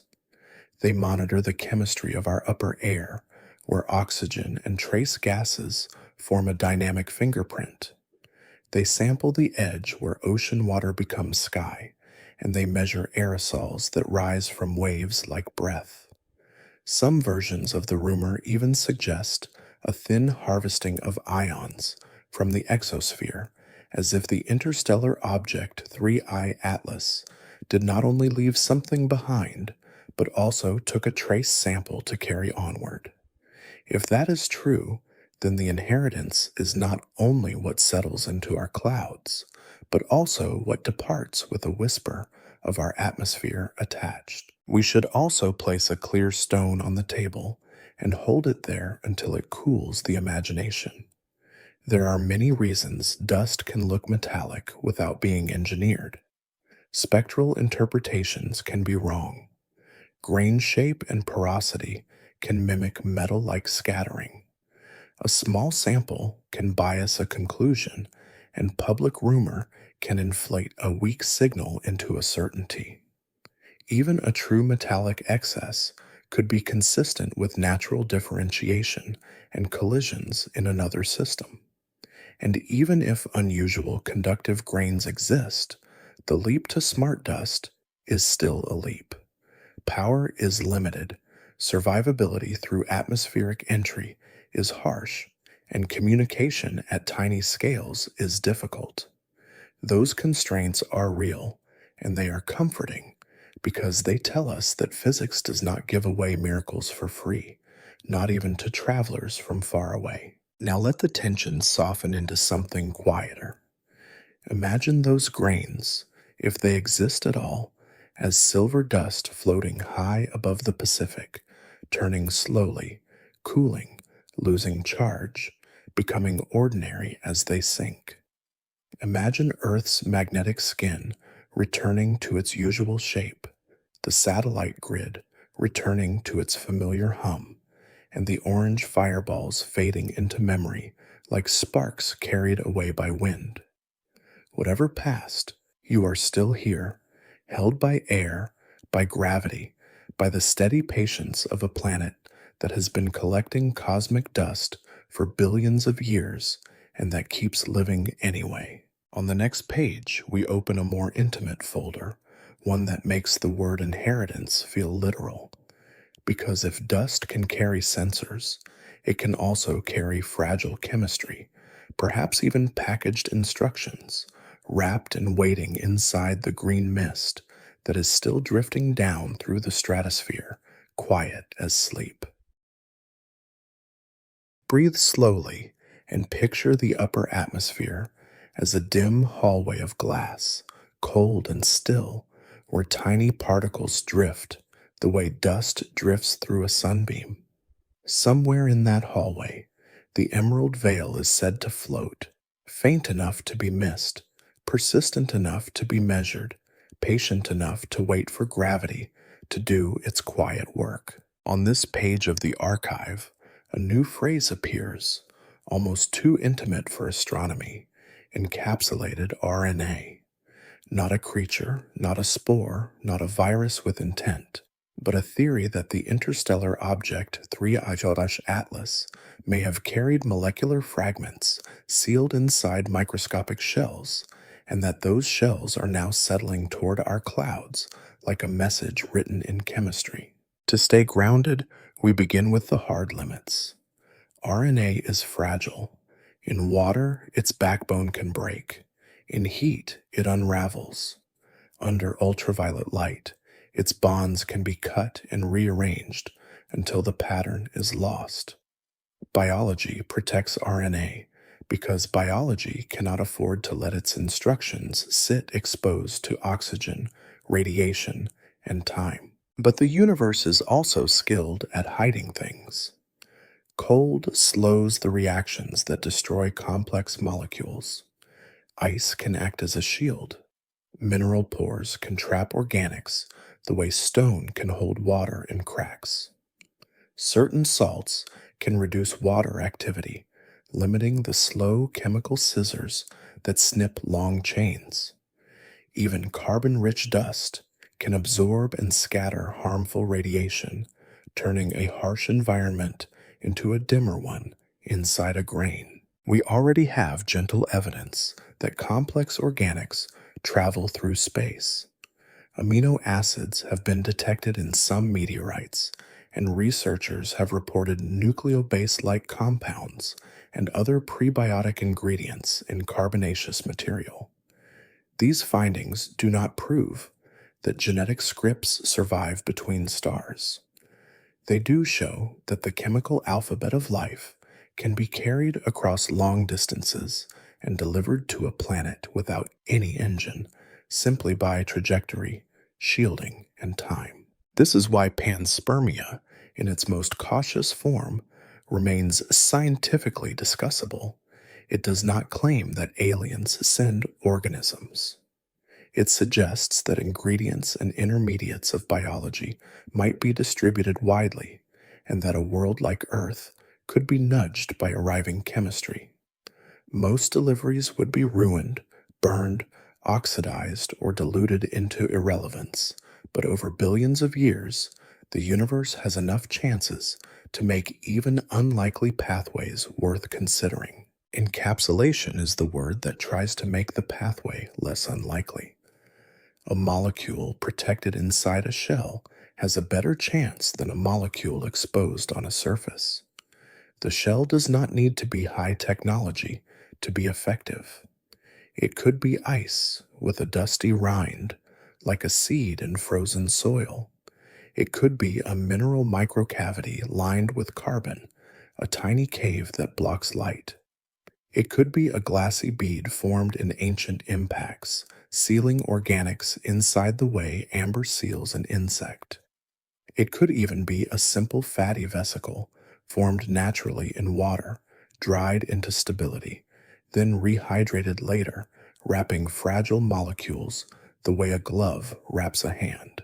Now place this idea back into the specific story of the interstellar object 3I Atlas. If the emerald veil truly represents carbon fragments and organic precursors drifting in a corridor after closest approach, then the veil is not only a color, it is a delivery medium. Most of the dust would be ordinary in the cosmic sense, irregular grains with mixed chemistry and fractured surfaces. But a minority population could be different in subtle ways. Coatings layered like geological strata, pores that hold molecules like a sponge, and surfaces that regulate how quickly the interior meets oxygen and sunlight as the grain slowly sinks. The stratosphere would be a strange waiting room for such cargo. It is cold, dry, and slow. Fine particles can remain suspended for weeks or months, circulating around the planet before they ever reach rain clouds. That makes the descent less like a fall and more like a long walk down a staircase, step by step, from hard ultraviolet exposure toward thicker air, higher humidity, and the liquid microenvironments where chemistry becomes more interactive. Time matters here. A slow descent gives fragile chemistry a chance to hide, to cool, and to avoid the hottest, wettest destruction. This is where the orange fireballs return, not as proof, but as a recurring mystery that fits the logic of layered delivery. If they were fragments related to 3I Atlas, they could be the larger carriers that announced themselves briefly, heating orange over the Pacific before fragmenting high and spreading into a spray of smaller grains. In that framing, The glow is not the payload. The glow is the envelope burning away. Ablation can strip away outer layers and leave interiors cooler than you would expect, especially if the fragment breaks apart early, leaving little behind except light, and then a quiet fall of dust. The unsettling question is what the dust could contain. Not a full genome, because that would be a claim with too many assumptions. Something smaller is easier to imagine. Short RNA-like strands, nucleic acid fragments, or sequences that function as templates for certain reactions on mineral surfaces. A short pattern does not need to build an organism to matter. It only needs to bias which products appear more easily in a crowded soup of reactions, the way a seed crystal can bias which form a mineral prefers, or the way a faint scent can bias what memory rises first. Hard science gives this idea one small foothold. RNA is not only a messenger, it can fold into shapes that act like tools. Certain RNA molecules called ribozymes can catalyze reactions, cutting and joining strands, and under carefully tuned laboratory conditions, helping fragments assemble in ways that resemble copying pieces of RNA. This does not mean a strand falling from the sky rewrites a planet. It means that information in chemistry is not merely poetry. Under the right conditions, a sequence can influence which reactions happen first and which pathways become easier to repeat. The next step is where grounded speculation begins, and where it also must stay humble. Earth provides countless tiny laboratories, cloud droplets, sea spray aerosols, mineral dust in the air, thin films of water on rock, salty micropools at shorelines, and the porous surfaces of sediments. Encapsulated fragments that survive long enough could be concentrated in these microspaces. Minerals can absorb organics and protect them from some radiation. Droplets can concentrate solutes as they evaporate, briefly creating dense conditions that favor assembly, then diluting again, then concentrating again, like breathing. In that setting, the update would not be a single moment. It would be a statistical drizzle. Most shells would fail. Most fragments would be oxidized or broken. Some would be consumed by ordinary chemistry and become nothing more than carbon and nitrogen returning to familiar cycles. But if a tiny fraction release fragments inside protective niches, then certain combinations could be tested repeatedly across the planet, not in one controlled lab, but in millions of scattered microreactors. That is the quiet power of repetition.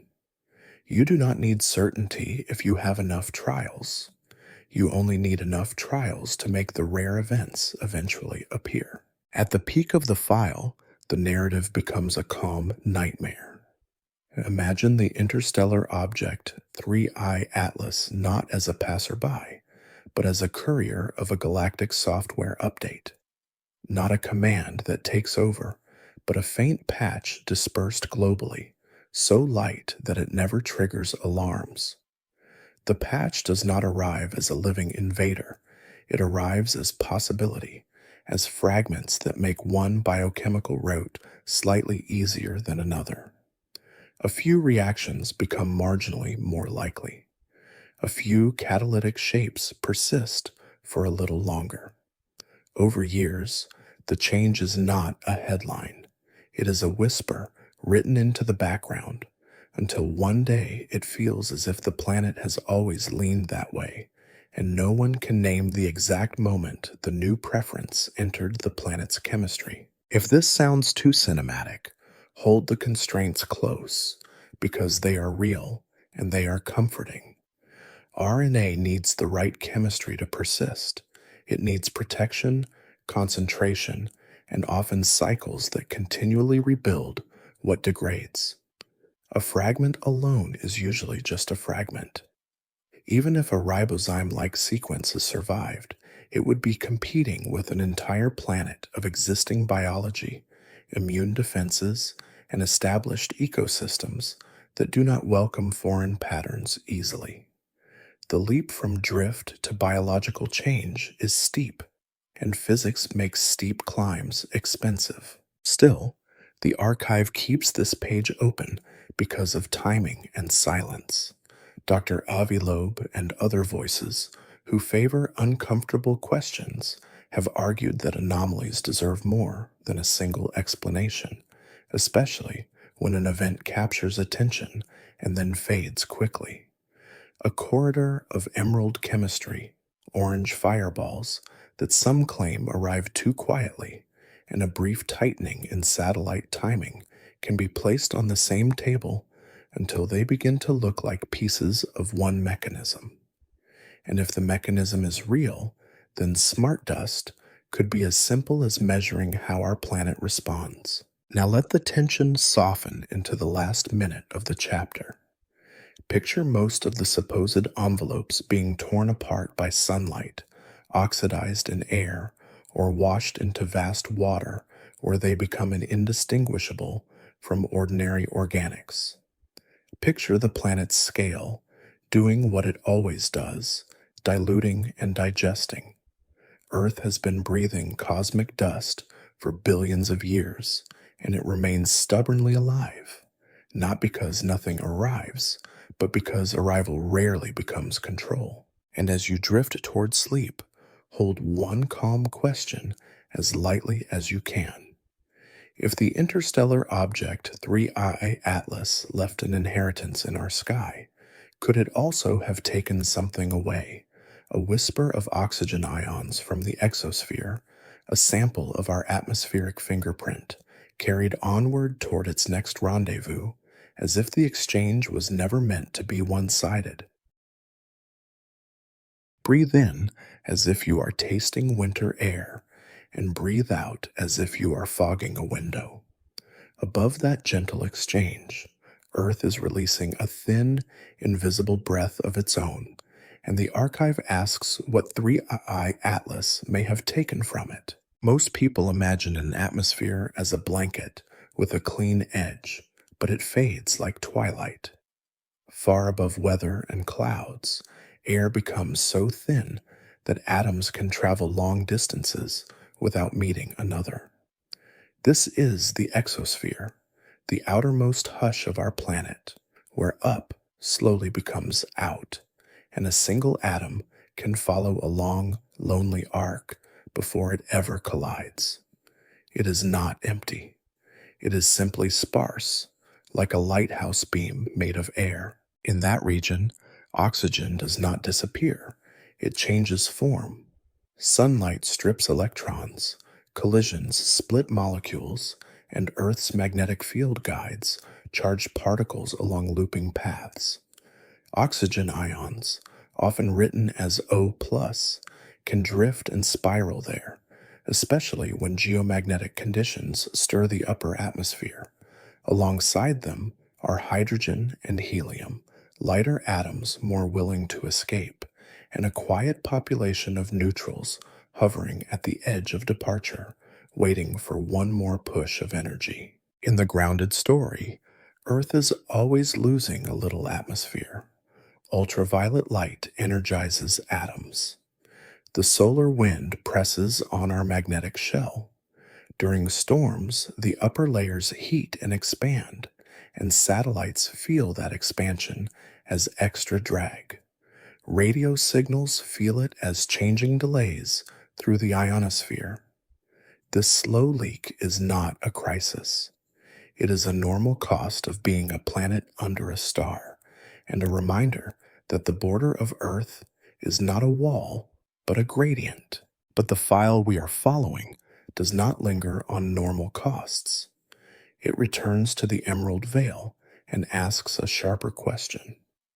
If the interstellar object 3I Atlas released charged dust and reactive chemistry into a narrow corridor after closest approach, then the injection into our skies may have been only one direction of a two-way event. The other direction could have happened above the familiar air, where the planet's breath thins into space, and even a small exchange can feel personal. There is a real mechanism that makes this idea plausible enough to be unsettling.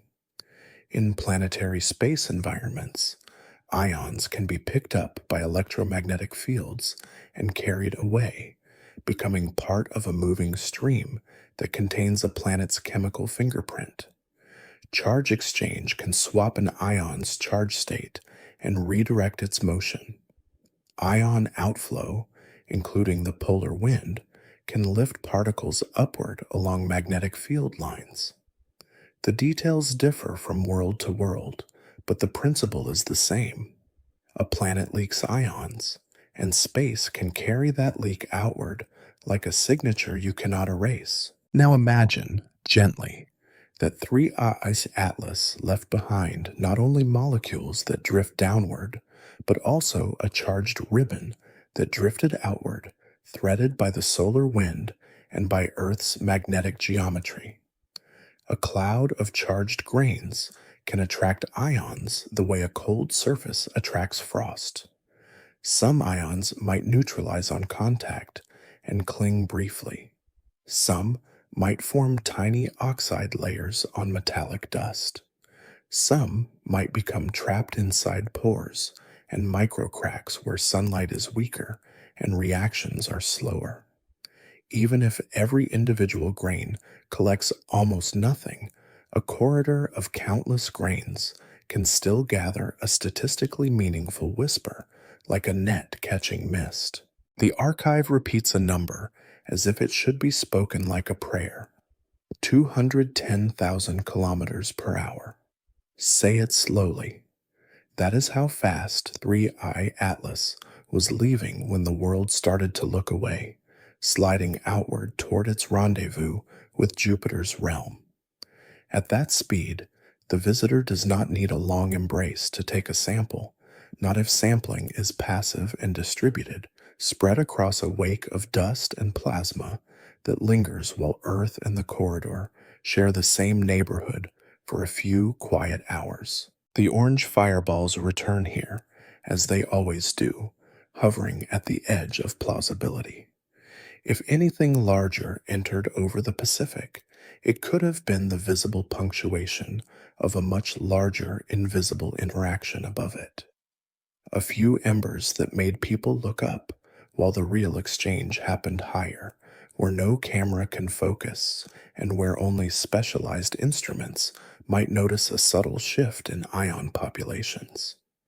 In the file's darker tone, even the fireballs become camouflage, a bright distraction that keeps your eyes low while the sampling happens high. In the grounded reading, calling this theft is theatrical. Earth's upper atmosphere is constantly exchanging particles with space. We lose ions and neutrals. We gain particles during solar events, and our magnetosphere breathes in response.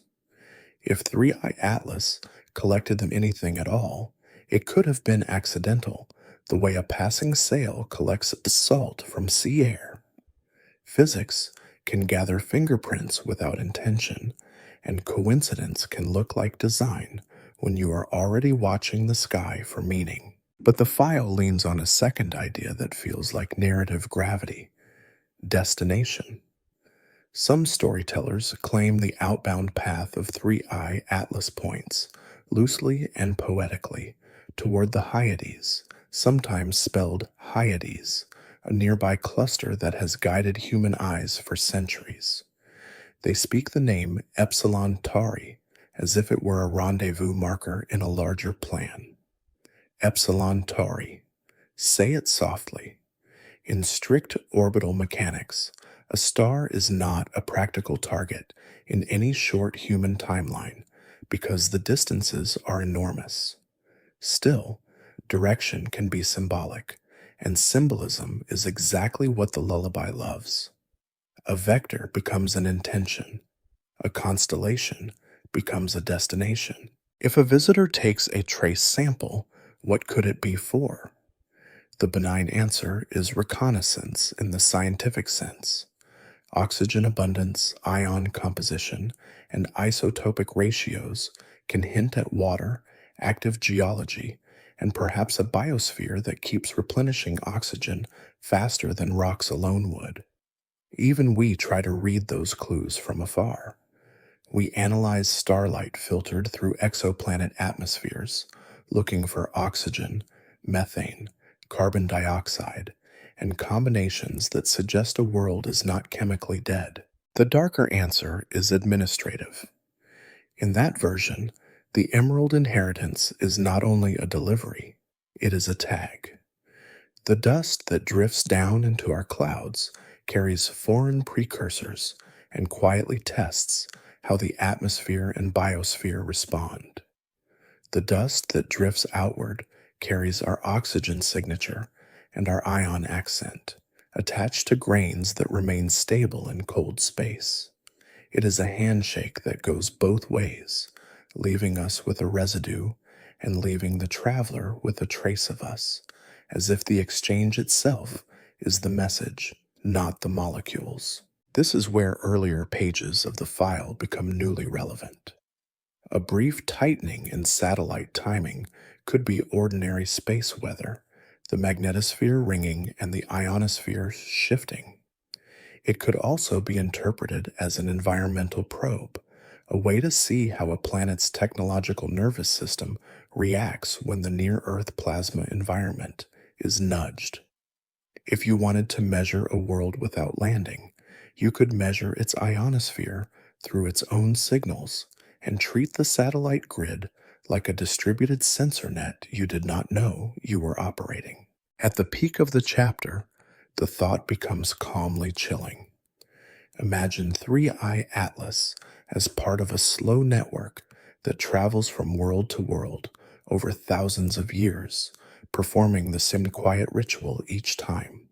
First, it releases a thin chemical veil, an emerald inheritance that drifts into stratospheres like a gentle experiment. Then it inhales from the exosphere, collecting oxygen ions and isotopic accents the way a botanist collects pollen, patiently and repeatedly. Then it departs in the general direction of Epsilon Tauri, not because it will arrive soon, but because it is carrying a report, and the report only needs a direction to begin its long return. The file uses the word harvest, but the harvest it imagines is not weight or volume. It is information, the kind that hides inside composition. A handful of oxygen ions carries a story, how sunlight splits molecules, how oceans exchange gases, how a magnetic field shapes escape, how a biosphere maintains balance. Even the ratios of isotopes, the subtle differences between oxygen atoms, can act like a regional accent. If you are a patient traveler, you do not need to steal our air. You only need to taste it. A ribbon of dust can leave with that taste embedded in surface chemistry and charge histories, and the taste can be carried outward for a very long time, far beyond our moon, far beyond Jupiter, into the cold record of interstellar space. And if the direction truly brushes the Hyades, then the file whispers a final unease. We did not only receive an emerald inheritance, we also sent our own signature back along the same invisible courier route. In that telling, the orange fireballs are the lullaby's symbols, bright and brief, while the real exchange is silent and slow. If you feel unsettled, return to the simplest truth.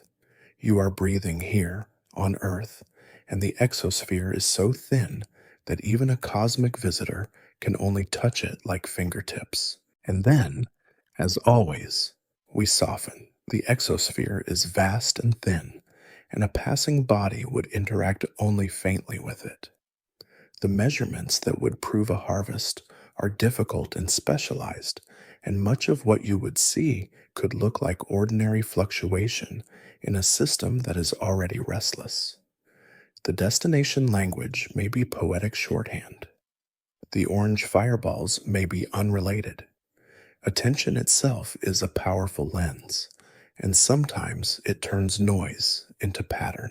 Still, keep one question open as we drift toward the next section. If 3i Atlas left something behind that is now settling toward oceans, and if it also took a trace sample from the edge of our air, then the inheritance is not a one-way gift. It is an exchange that continues long after the visitor is out of sight. Picture 3i Atlas, shrinking into a tiny, fading point, sliding toward Jupiter's darker neighborhood and then beyond, while the emerald veil thins behind it. Picture the residue circulating high above the ocean before it finally descends into rain, plankton, and wave spray. Visual suggestions. Use NASA or ESA imagery of Earth's limb and faint atmospheric glow, plus real aurora and ionosphere visuals from NASA's Image Mission or ESA galleries. For AI generation, prompt a slow, wide shot of Earth's night side with a thin teal-green ribbon along the limb labeled only as exosphere, then a second shot of microscopic dust grains under soft light with faint blue ion trails, then a third shot of the Hyades star cluster with Epsilon Tauri subtly highlighted. To echo the recurring mystery, include a fourth shot, a long exposure view over the Pacific with a single slow orange streak and no sound, as if the sky is holding its breath. Breathe in slowly, as if you can smell salt even from far inland, and breathe out as if you are letting the whole day drift away. Somewhere beyond the edge of city lights, the Pacific is turning under starlight, and above it, the last thin threads of the emerald veil are beginning their longest descent. While the interstellar object 3i Atlas continues outward, already far beyond the moon's neighborhood and still receding at roughly 210,000 kilometers per hour, Earth is left to deal with whatever remains. If there was an injection, this is the phase that matters most, because it is the phase where space becomes weather. The stratosphere is patient, and it does not hurry. Fine particles can linger there for months, sometimes for a year or two, the way volcanic aerosols can circle the planet before they finally settle and thin into background. Large-scale circulation can also carry materials sideways and downward over time, smearing a narrow corridor into a global haze long before it reaches the surface. In hard physics, a grain's journey downward is shaped by size, shape, and charge. The smallest particles behave like smoke. They are slowed by collisions with air molecules, held up by turbulence, and carried sideways by high winds that wrap around the planet. Some grains clump together after gentle collisions, growing heavier as they merge. Some are bleached by ultraviolet light and reactions with oxygen, turning complex organics into simpler fragments, a slow chemical weathering that begins long before a single grain ever reaches a raindrop. Charge can keep a particle responsive to electric fields in the upper air, but charge is not permanent. As grains meet water vapor and ions, they discharge, becoming more ordinary, more willing to follow gravity. Then comes the most ordinary force in the story, and the most decisive. Water. The atmosphere is a filter that rains. Droplets form on aerosols, and aerosols ride inside droplets. A cloud can sweep up enormous numbers of tiny particles simply by letting water condense and then fall. This is why distant eruptions and wildfires eventually announce themselves in rainwater chemistry, even when the original plume was high and thin. Even without storms, mist and drizzle perform the same work, and a long, gentle season can clean an entire layer that once seemed untouchable. Even snow and ice crystals can do it, catching particles on their surfaces and carrying them down quietly. If the emerald veil is real, it would begin to lose its sharp edges in this stage. What was once a ribbon becomes a sprinkle. What was once a corridor becomes an average. Instruments that saw a structured band would see it blur, then fade into background, not because it vanished, but because it spread. This is the kind of ending that makes mysteries feel unfinished. Proof dissolves into ordinary noise, and ordinary noise is easy to ignore when the world has already decided the flyby is over. Over the open ocean, that cleaning can be relentless. Sea air is full of salt aerosols, and salt is a hungry surface. Tiny grains collide with sea spray particles, and in that collision, they can be captured, coated, and pulled down faster than they would fall alone. Storm systems over water also build wide, deep cloud towers that act like sweeping nets, collecting aerosols and returning them to the surface as rain. The ocean is not only the final destination, it is also the most active collector because it manufactures its own airborne droplets and then takes them back again. Sea salt crystals are efficient scavengers, and even a thin mist over water can collect what the stratosphere releases. When particles finally reach the surface, they do not land on still water. They meet the sea surface microlayer, a film only as thick as a breath, rich in organic compounds, oils, and microbial life. This thin skin behaves differently from the water beneath it. It concentrates chemistry. It traps and reprocesses molecules. It is one of the places where Earth's living systems meet the atmosphere directly, exchanging gases and aerosols with every burst of foam and in every collapsing bubble. This is the first place where the emerald inheritance becomes intimate. A carbon-rich grain that was once cold and interstellar dark can be wrapped in a salty film, warmed by day, cooled by night, and nudged into reactions that were impossible in the dry stratosphere. Some fragments dissolve and vanish into the enormous dilution of seawater. Some are oxidized quickly. Some sink as they attach to other particles and become part of marine snow, the slow fall of organic matter that carries surface chemistry downward like a quiet elevator. Others remain near the surface, cycling through spray and foam, rising again in sea mist before returning once more. In the grounded scientific view, this is simply how the planet digests inputs. Dust from deserts fertilizes parts of the ocean with iron and other trace nutrients, sometimes influencing plankton growth where nutrients are scarce. Meteoric smoke particles contribute tiny amounts of metals to the upper atmosphere and eventually to the surface. Organic aerosols rise from the sea and return again.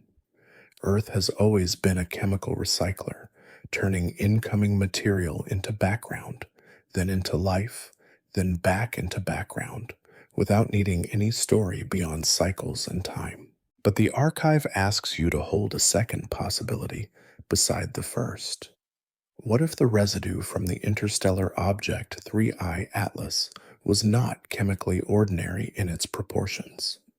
What if it carried an unusual mix of reactive carbon fragments, nitriles like HCN, and protected organics that survive the slow descent inside pores or coatings? In that case, the ocean does not just receive dust. It receives a faint bias, a slightly different starting set for reactions that already occur in sea spray, in cloud droplets, and in the thin films that coat airborne salt crystals. A tiny bias delivered everywhere can be more influential than a large dose delivered in one place, because it becomes the new baseline. Even a small shift can matter in the sea, because the sea amplifies small things through cycles.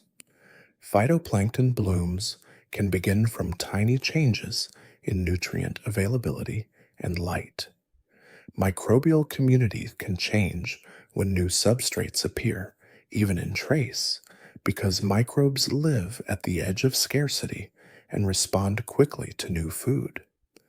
A few unusual molecules arriving steadily over weeks could be sampled, tested, and either dismissed by biology or quietly incorporated, not as an invader, but as a new flavor in an old soup.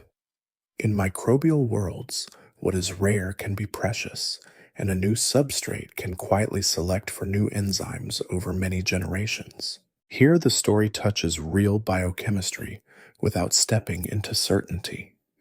Microbes already use nitriles and carbon compounds in specialized pathways, and some can treat harsh molecules as raw material when conditions allow. Many marine microbes are masters of scavenging, able to feed on compounds that seem useless to larger creatures. If the emerald residue includes carbon-rich fragments, some microbes would treat them the way they treat any arriving organic, as potential energy and material. The question is not whether microbes can consume it. The question is whether the proportions and packaging, if they were unusual, could make certain pathways slightly more likely in the places where chemistry is already close to a threshold. Now we reach the chapter's peak, and we keep the voice low so the idea can be heard without panic. Imagine the emerald dust sinking into the food web, the way dye sinks into fabric, not in a sudden spill, but in a long, gentle soak. A grain is eaten by a microbe. The microbe is eaten by a larger cell. The larger cell is eaten by a larva. The larva becomes a fish. The fish becomes a seal. The seal becomes a story carried in muscle and bone.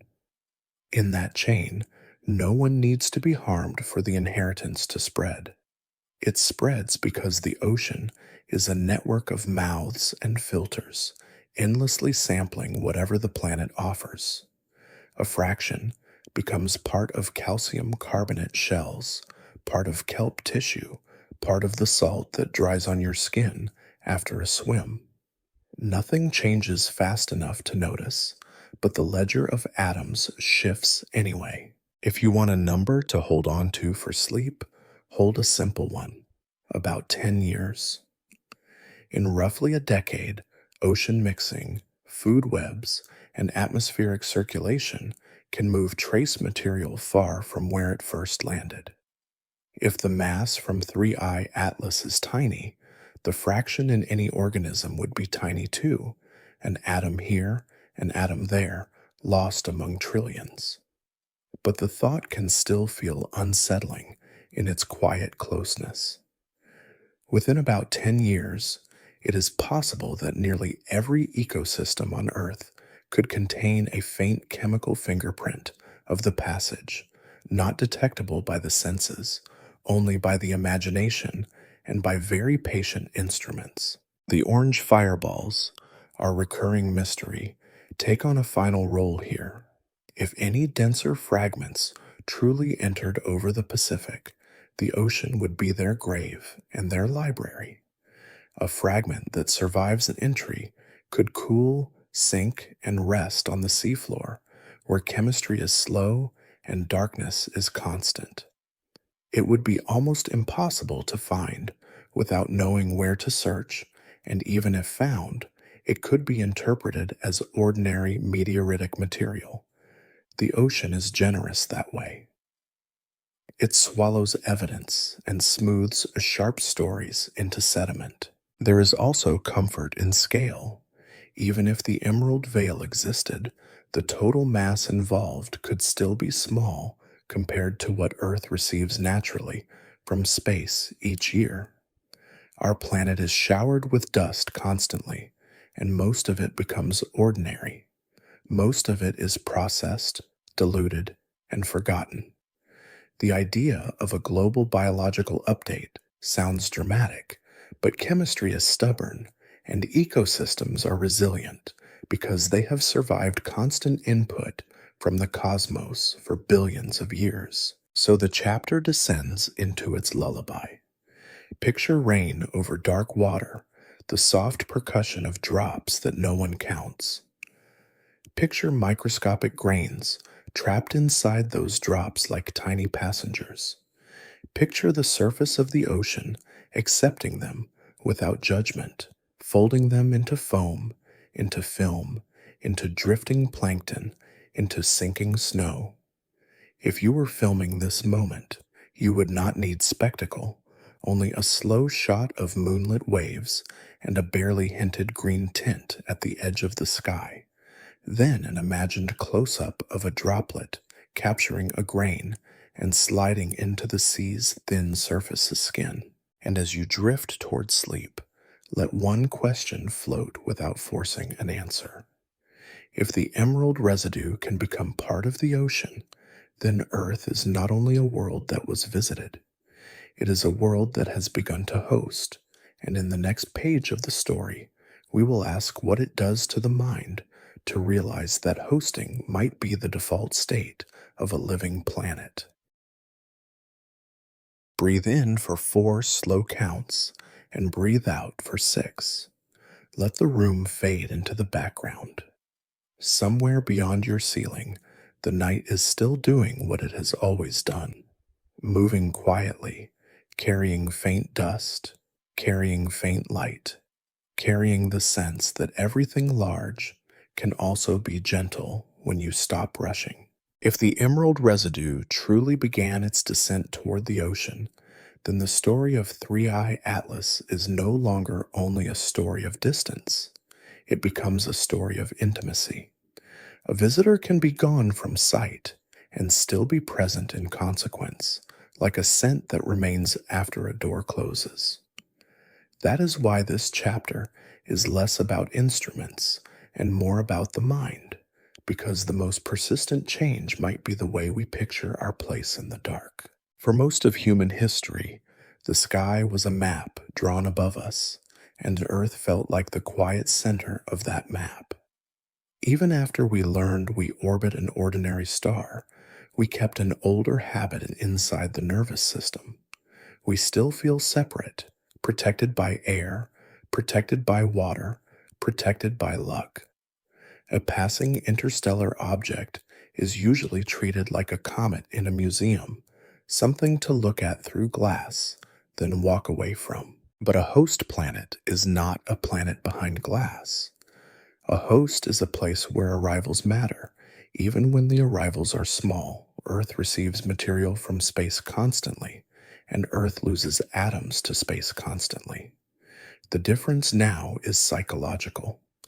If Three-Eye Atlas left an emerald inheritance that can be measured, then the boundary between out there and in here becomes softer than we like to admit, and the word contact starts to mean something quieter than impact. There is a hard science comfort in remembering scale.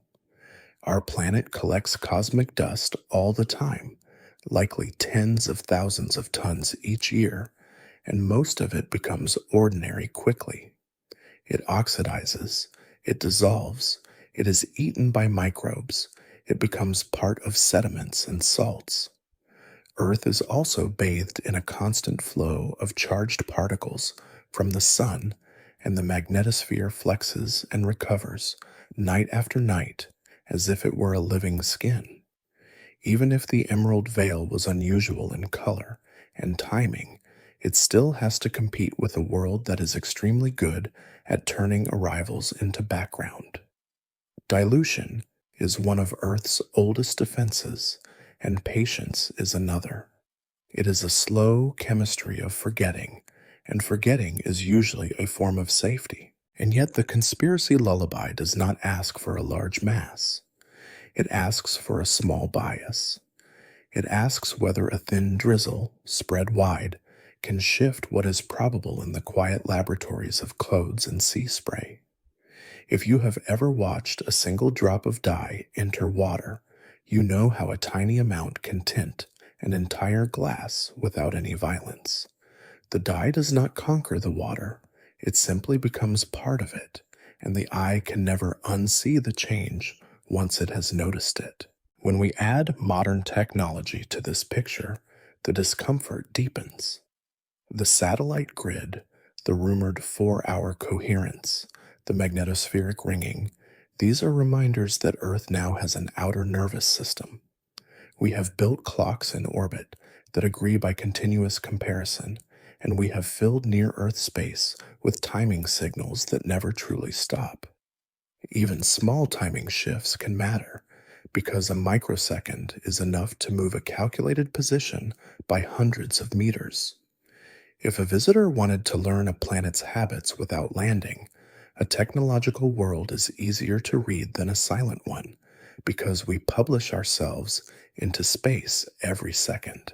So a new thought forms, quietly, like a constellation you did not notice until someone traced it for you. Earth might be less like a private home and more like a harbor. A harbor does not choose what passes the horizon. It simply keeps exchanging with the sea. It keeps its lights on, and it keeps breathing. In that framing, 3i Atlas is not a miracle and not a threat. It is a traveler on a cosmic highway, and the highway exists whether we feel comfortable with it or not. The scale of the highway is what makes the mind go still. 3i Atlas is already moving outward fast, roughly 210,000 kilometers per hour, and it is still only beginning its long fading. The phrase rendezvous with Jupiter can sound close in human terms, but the outer solar system is a cathedral of distance. The visitor will cross regions where sunlight is weaker, where dust is colder, and where time feels thicker. Some storytellers whisper about the Hyades and Epsilon Tauri as if direction alone implies intention. But direction can become a story even when it is only geometry, and geometry does not promise design. This is where the story begins to feel like a mission report written for no human reader. In the speculative frame, 3i Atlas could be a courier that has been inbound since before any human language existed. It could have crossed empty space for millennia, carrying dust, carrying chemistry, carrying a repeatable rhythm, then releasing a fraction at the one moment when Earth's orbit aligned like an open door. Even if that frame is wrong, it shows why timing is the most suspicious kind of coincidence. Why release near closest approach?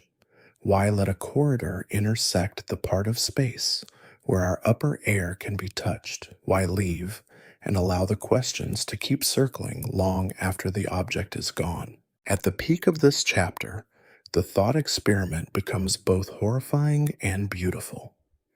Imagine a 10,000-year mission that ends not with a landing, but with a gentle exchange. A thin emerald veil drifts into the stratosphere. A few orange fireballs glide over a dark ocean, slow enough to look like lanterns rather than bullets. A brief tightening appears in satellite timing, as if the planet's outer clocks listened to a 4-hour pulse.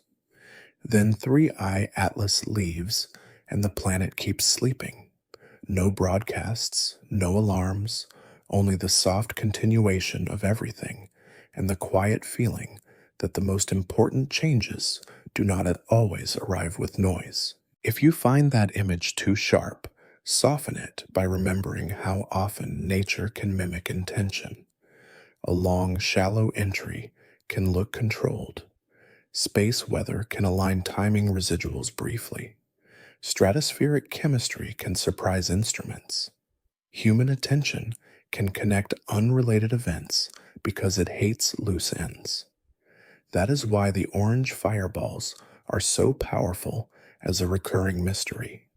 They are bright enough to remember and vague enough to never resolve completely, a symbol the mind can return to when it wakes and wonders if the sky is trying to say something. Still, there is a question that does not go away, and it is not about explosions or poison. It is about consent. If Earth is a host, did Earth ever agree? If the Emerald Inheritance is real, then our planet's chemistry has been touched by an outsider, whether the outsider intended it or not. And if the outsider intended it, then we are not only observers of the universe, we are participants in it, even when participation happens while we are distracted, while we are celebrating the flyby, or while we are arguing about whether any of it happened at all. Now let the tension slide back down into calm. Breathe in, hold for a moment, then exhale slowly. Notice how the body keeps working without needing an explanation. Your heart keeps time, your lungs exchange gases, your blood carries minerals and carbon and trace elements that were forged in ancient stars and baked into ancient rocks. Hosting is not always a choice. Sometimes it is simply what a living system does, taking in, transforming, releasing, and continuing. The comfort is that these exchanges rarely feel dramatic from the inside, even when they are profound. In that softer light, a new constellation forms in the mind's eye, not in the sky, but in meaning. One point is the green veil, whether it was diatomic carbon or a misread signal. One point is the orange fireball reports over the Pacific, whether they were fragments or something else entirely. One point is the hinted 4-hour coherence in the satellite grid, whether it was space weather or something stranger. When you connect these points, you draw a shape that resembles a question mark. The question mark asks whether we are being measured or simply noticing ourselves in new ways, or both. The mind has always drawn patterns to feel less alone. We connect stars that have nothing to do with each other, and the picture still helps. In the same way, connecting these events might be a human instinct rather than a cosmic fact. But even an instinct can change history because it changes what we build and what we monitor.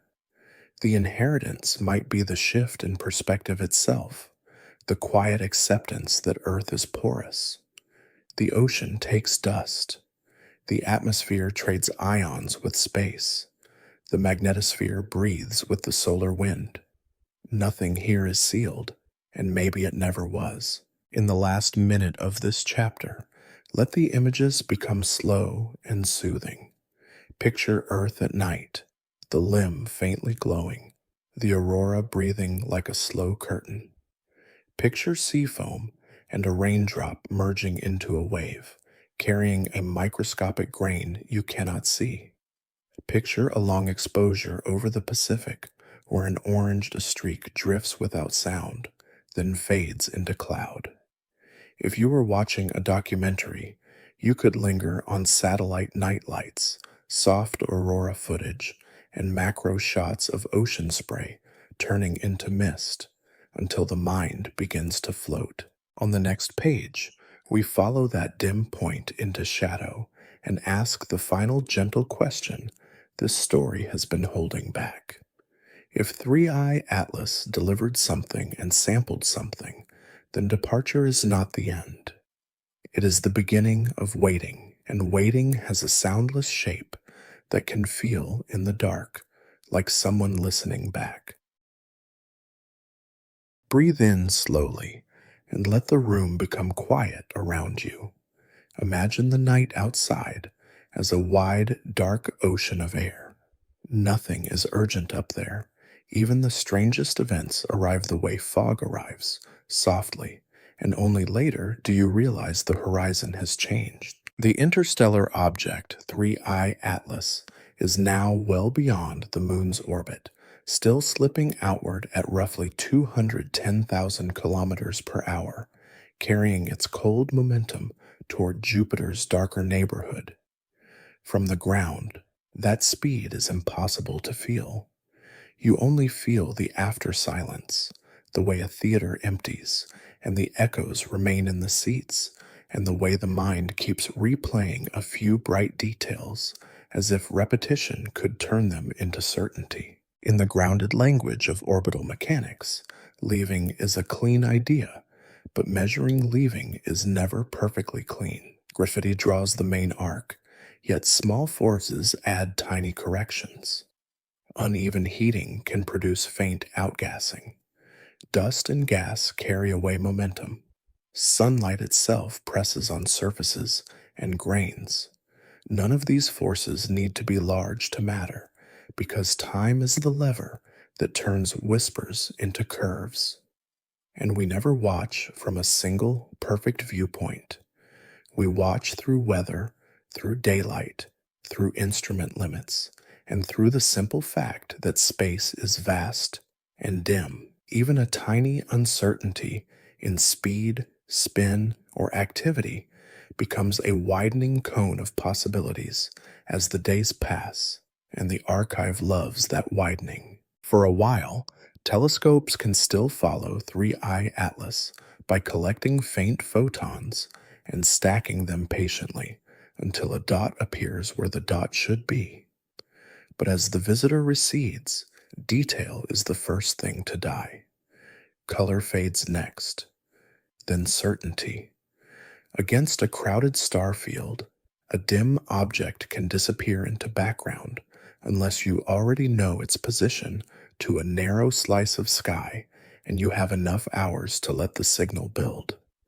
Even then, background noise can imitate patterns, and careful analysis becomes part of the story, a slow effort to separate true motion from the sky's endless flicker. Some reconstructions speak poetically about the Hyades, sometimes spelled Hyades, and the name Epsilon Tauri, as if direction alone were a rendezvous marker written in starlight. In strict terms, a line that points toward a constellation is not a promise of arrival. The distances to stars are immense, and an outbound vector can align with familiar patterns by chance. Still, symbols are how the mind stores uncertainty. When people whisper Epsilon Tauri, they are really whispering a question about intention, about whether a path can be more than geometry. Jupiter becomes the next great shadow in this tale, not as a conspirator, but as a curtain. The planet's brightness and geometry can hide a small body from view. The outer solar system is also simply harder to watch. Sunlight is weaker, dust glows less, instruments have less leverage. If 3I Atlas does anything subtle near Jupiter, a small release, a brief change in rotation, a quiet interaction with plasma, it happens in a region where our measurements are naturally thinner. A gap in tracking does not prove secrecy, but it does create a pocket where stories can grow, simply because the universe does not offer us constant coverage. That is why the official narrative prefers a clean outward arrow. The flyby is over, the visitor is leaving, the world can move on.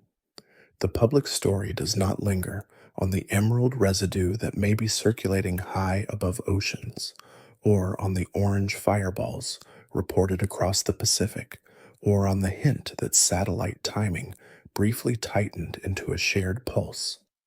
The simplest account points outward. The uncomfortable account, if it exists at all, points inward, toward the air we breathe and the water that keeps everything alive. If an inheritance was delivered, departure is not the end of the event.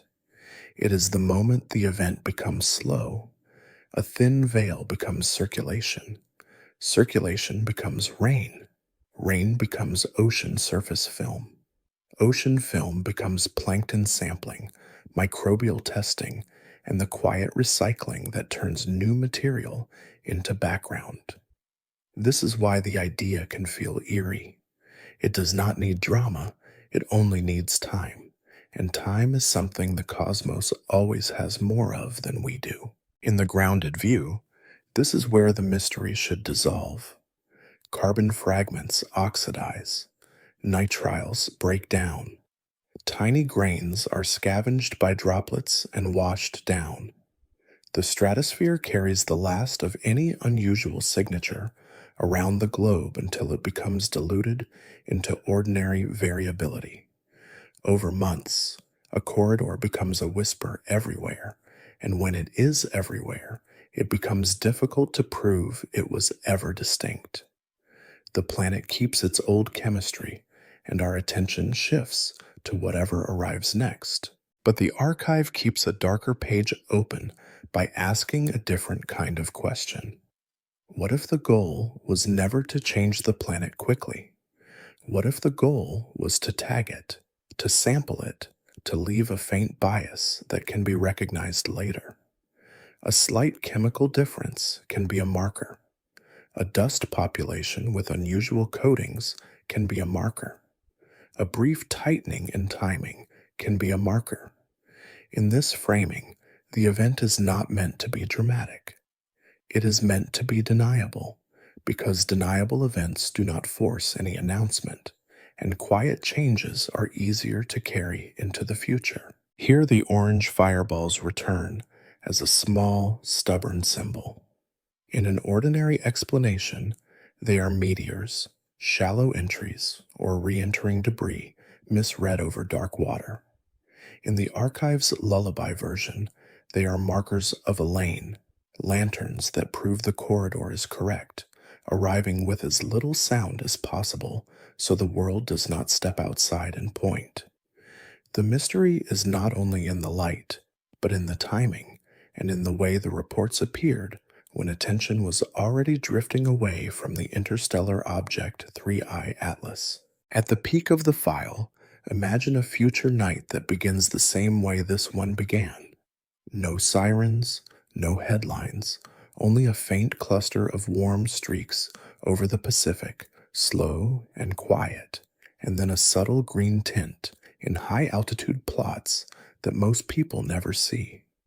Imagine Earth's magnetosphere ringing with a space weather pulse that feels slightly too coherent, as if the solar wind has been shaped into a carrier wave.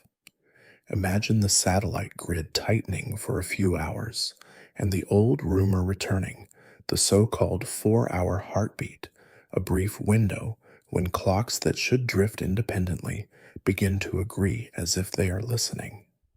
In the calm language of engineers, it could be an odd coincidence in timing and ionospheric conditions. In the archive's darker language, it is a handshake, a short exchange hidden inside normal noise, timed to coincide with the moment when human attention is most ready to drift away. If 3I Atlas is part of a slow network, return does not require the same object to come back.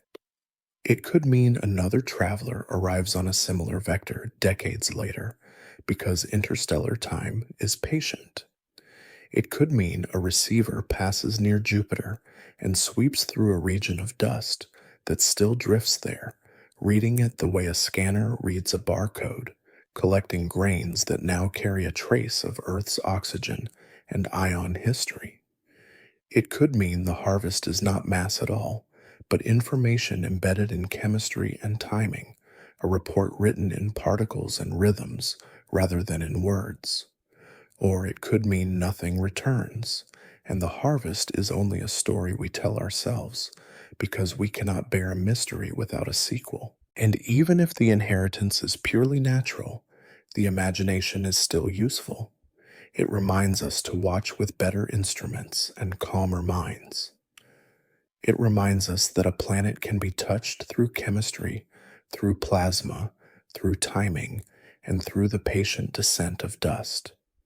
It reminds us that the boundary between space and air is not a wall, only a gradient that the universe crosses all the time. Even without any conspiracy, the event teaches humility, because it shows how quickly certainty fades when the object is far away and the data becomes thin. Now let the tension loosen into scale, and let the scale become comfort. Earth is resilient in ways that do not require heroism, because resilience is often just dilution and repair. The ocean mixes, the atmosphere circulates, sunlight breaks fragile molecules down, microbes recycle what arrives. Even if an emerald veil existed, most of it would be processed into ordinary cycles, carbon becoming carbon again, nitrogen becoming nitrogen again, the planet turning a strange input into familiar matter the way it has always done. There is a quieter comfort, too, and it is closer than any telescope. Your body is already a host, not because something external controls it, but because life is built from exchange. Every breath is a partnership with air. Every cell holds atoms forged in ancient stars. Your blood carries iron that was once inside supernova debris. Your bones carry calcium that was once inside rock. So breathe in for 4 slow counts and breathe out for 6, and feel how the planet supports you without asking you to solve the sky. If you want a final image, picture Earth's limb faintly glowing with air glow, a soft auroral curtain breathing at high latitude, then zoom all the way down to a single raindrop catching a microscopic grain before joining the dark ocean without sound. Everything large becomes gentle when it moves slowly enough. If the final haunting thought rises, the one the archive keeps circling, will they come back for the harvest? Let it pass through you like a cloud. A question is not a prophecy. A corridor in the sky is not a sentence with an ending we already know. And even if the cosmos is full of travelers, you are here, held by gravity, wrapped in air, protected by the slow strength of the planet beneath you. Let the orange fireballs become only a memory of warm light over water. Let the emerald inheritance become only a faint color in a dream. Far away, 3i Atlas keeps moving toward Jupiter's shadow and beyond, shrinking into the background the way what all distant lights do. The universe can be strange and still be safe enough for sleep. Now soften your gaze behind closed eyes, listen to the quiet rhythm of your own breathing, and allow the story to fade. Sleep now, for the inheritance is complete.